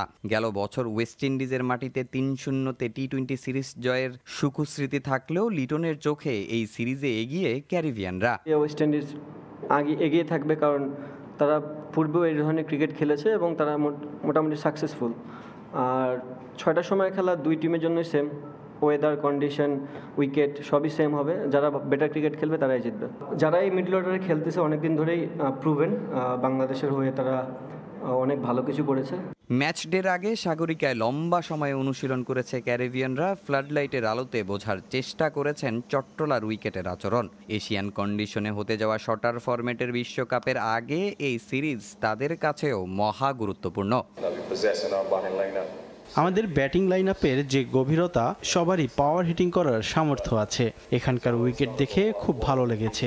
এটা ব্যাটিং সহায়ক হবে, আমরা সামর্থ্যের পুরোটাই দিব। খারাপ সময়ের মধ্য দিয়ে গেলেও আশা করছি সেটা খুব দ্রুতই কাটিয়ে উঠে ভালো খেলবো। এখন পর্যন্ত মোট 19 বার টি-20তে মুখোমুখি হয়েছে বাংলাদেশ ওয়েস্ট ইন্ডিজ, যেখানে 1 জয়ে এগিয়ে ক্যারিবিয়ানরা। এখন দেখার অপেক্ষা এই সমীকরণটা সমান করতে পারে কিনা টাইগাররা। বাংলাদেশের চ্যালেঞ্জ জয়ের ধারাবাহিকতা ধরে রেখে বিশ্বকাপের জন্য প্রস্তুত হওয়া, আর সেরা ছন্দে ফিরতে মরিয়া ওয়েস্ট ইন্ডিজ। ঘরের মাঠ, সাম্প্রতিক পারফরমেন্স বিবেচনায় এগিয়ে থাকবে টাইগাররা। তবে ভুলে গেলে চলবে না এই ক্যারিবিয়ানদের টি-20 ইতিহাসের কথা। বীরশ্রেষ্ঠ মতিউর রহমান ক্রিকেট স্টেডিয়াম থেকে তামিম হোসেন, সময় সংবাদ, চট্টগ্রাম। গেল 1 বছরের সফলতা লম্বা ফিরিস্তি দিলেও ব্যর্থতা উপেক্ষা করেছে ফুটবল ফেডারেশন। নির্বাহী কমিটির বৈঠকে এজেন্ডাতেই ছিল না পেশাদার লীগ, মহানগর ফুটবল লীগের ব্যর্থতা সহ আরও কিছু ইস্যু। এমনকি গুরুত্ব পায়নি হংকংয়ের বিপক্ষে বাংলাদেশের পারফরমেন্স পর্যালোচনা কিংবা সাফ জয়ী নারী ফুটবলারদের বকেয়া থাকা বাফুফে কর্তৃক প্রতিশ্রুত 1.5 কোটি টাকার অর্থ পুরস্কার। প্রথমবারের মতো বাংলাদেশ জাতীয় নারী ফুটবল দল খেলবে এফসি এশিয়ান কাপের ফাইনাল রাউন্ডে। গেল 1 বছরের সফলতার লম্বা ফিরিস্তি বাফুফের। অর্জন থাকলে তা বড় গলায় বলাটা স্বাভাবিক, কিন্তু গেল 1 বছরে পেশাদার লীগ, মহানগর ফুটবল লীগ সহ আরো কিছু জায়গায় যে ব্যর্থতা আছে সেটা তো ভুলে গেলে চলবে না। টোটাল এগুলো নিয়ে কোনো আলাপ আলোচনাই হয় না, যদি হইতো আমাদের বলতে তো অসুবিধা নাই। নির্বাচিত হওয়ার বর্ষপূর্তির দিনে নির্বাহী কমিটির বৈঠক। এজেন্ডায় 5টি বিষয় থাকলেও শুধুমাত্র গঠনতন্ত্র ইস্যুতে দিন পার। প্রায় 4 ঘন্টা ধরে হয়েছে আলোচনা, তবুও সিদ্ধান্তে পৌঁছাতে পারেননি নির্বাহী কমিটির সদস্যরা। গঠনতন্ত্র নিয়ে আমাদের অনেক আলাপ আলোচনা হয়েছে, আমরা এখনো এটা শেষ করতে পারি নাই। 50-60% আমরা কমপ্লিট করতে পেরেছি। নির্বাহী কমিটির এই বৈঠকে আশ্চর্যজনকভাবে ছিল না বাংলাদেশের হংকং ম্যাচের পারফরমেন্স ইস্যু। ভালো সম্ভাবনা থাকার পরও জামালরা হাতছাড়া করেছেন এশিয়ান কাপে খেলার সম্ভাবনা, যে দায় এড়াতে পারেন না হাভিয়ার কাবরেরা। অথচ এই এজেন্ডা নিয়ে আলোচনা করার প্রয়োজনই বোধ করেননি কেউ। আমাদের এই ব্যাপারে কোনো আলাপ আলোচনা হয় নাই, কারণ এটা সম্পূর্ণ কিন্তু ন্যাশনাল টিম ম্যানেজমেন্ট কমিটির ব্যাপার। কিন্তু তারপরেও ইচ্ছা করলে আমাদের বডির যে কেউ কোনো আলাপ এটা তুলতেই পারতো, কিন্তু কেউ কখনো এইসব ব্যাপারে কোনো আলাপ আলোচনা আমাদের হয় নাই। আলোচনা হতে পারত সাফজয়ী নারীদের জন্য ঘোষিত 1.5 কোটি টাকা নিয়েও। প্রায় বছর খানেক আগে এই পুরস্কার ঘোষণা করে বাফুফে, কিন্তু এখনো সেখান থেকে কানাকড়িও পাননি ফুটবলাররা। আলাপ আলোচনা করতেছি এবং আমরা মেয়েদেরকে পর্যাপ্ত পরিমাণে সুবিধা দেওয়ার জন্য তারা আমাদেরকে রেজাল্ট দিচ্ছে এবং এই রেজাল্টের পরিপ্রেক্ষিতে তাদের ব্যাপারে আমরা কিন্তু অনেক আমাদের সবাই কিন্তু মন মানসিকতা তাদেরকে কিভাবে সন্তুষ্ট করা যায়। আগামী 23 নভেম্বর ঢাকায় আসবেন এএফসি সভাপতি সালমান বিন ইব্রাহিম আল খলিফা। সাফ অফিস পরিদর্শন শেষে পরের দিন বাফুফেতে তার আনুষ্ঠানিকতা। এশিয়ান ফুটবলের বড় কর্তার মাধ্যমে কিভাবে উপকৃত হতে পারে বাংলাদেশের ফুটবল, আপাতত এই বিষয় নিয়ে ব্যস্ত বাফুফে। এসএম ইকবাল, সময় সংবাদ, ঢাকা। এ পর্যায়ে শীর্ষ সংবাদগুলো জানিয়ে দিচ্ছে আরেকবার।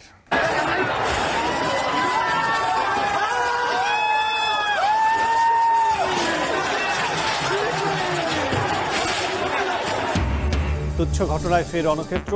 সাভারে সিটি ইউনিভার্সিটি ও ড্যাফোডিল শিক্ষার্থীদের মধ্যে রাতভর সংঘর্ষ, গাড়িতে আগুন ভাঙচুর, আহত কয়েকজন, থমথমে এলাকা।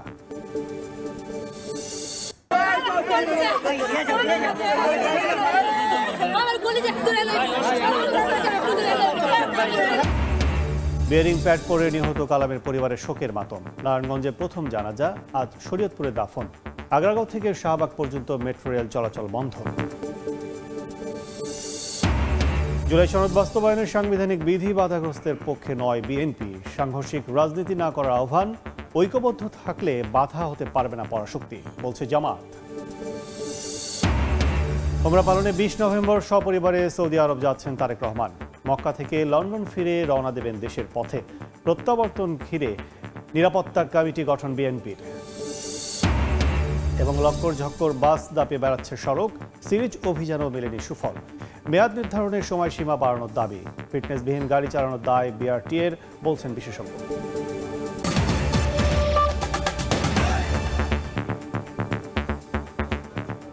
এই ছিল ভোরের সময়। সকালের সময়ের সঙ্গে থাকবেন তুষার ইমাম। ধন্যবাদ কাজল।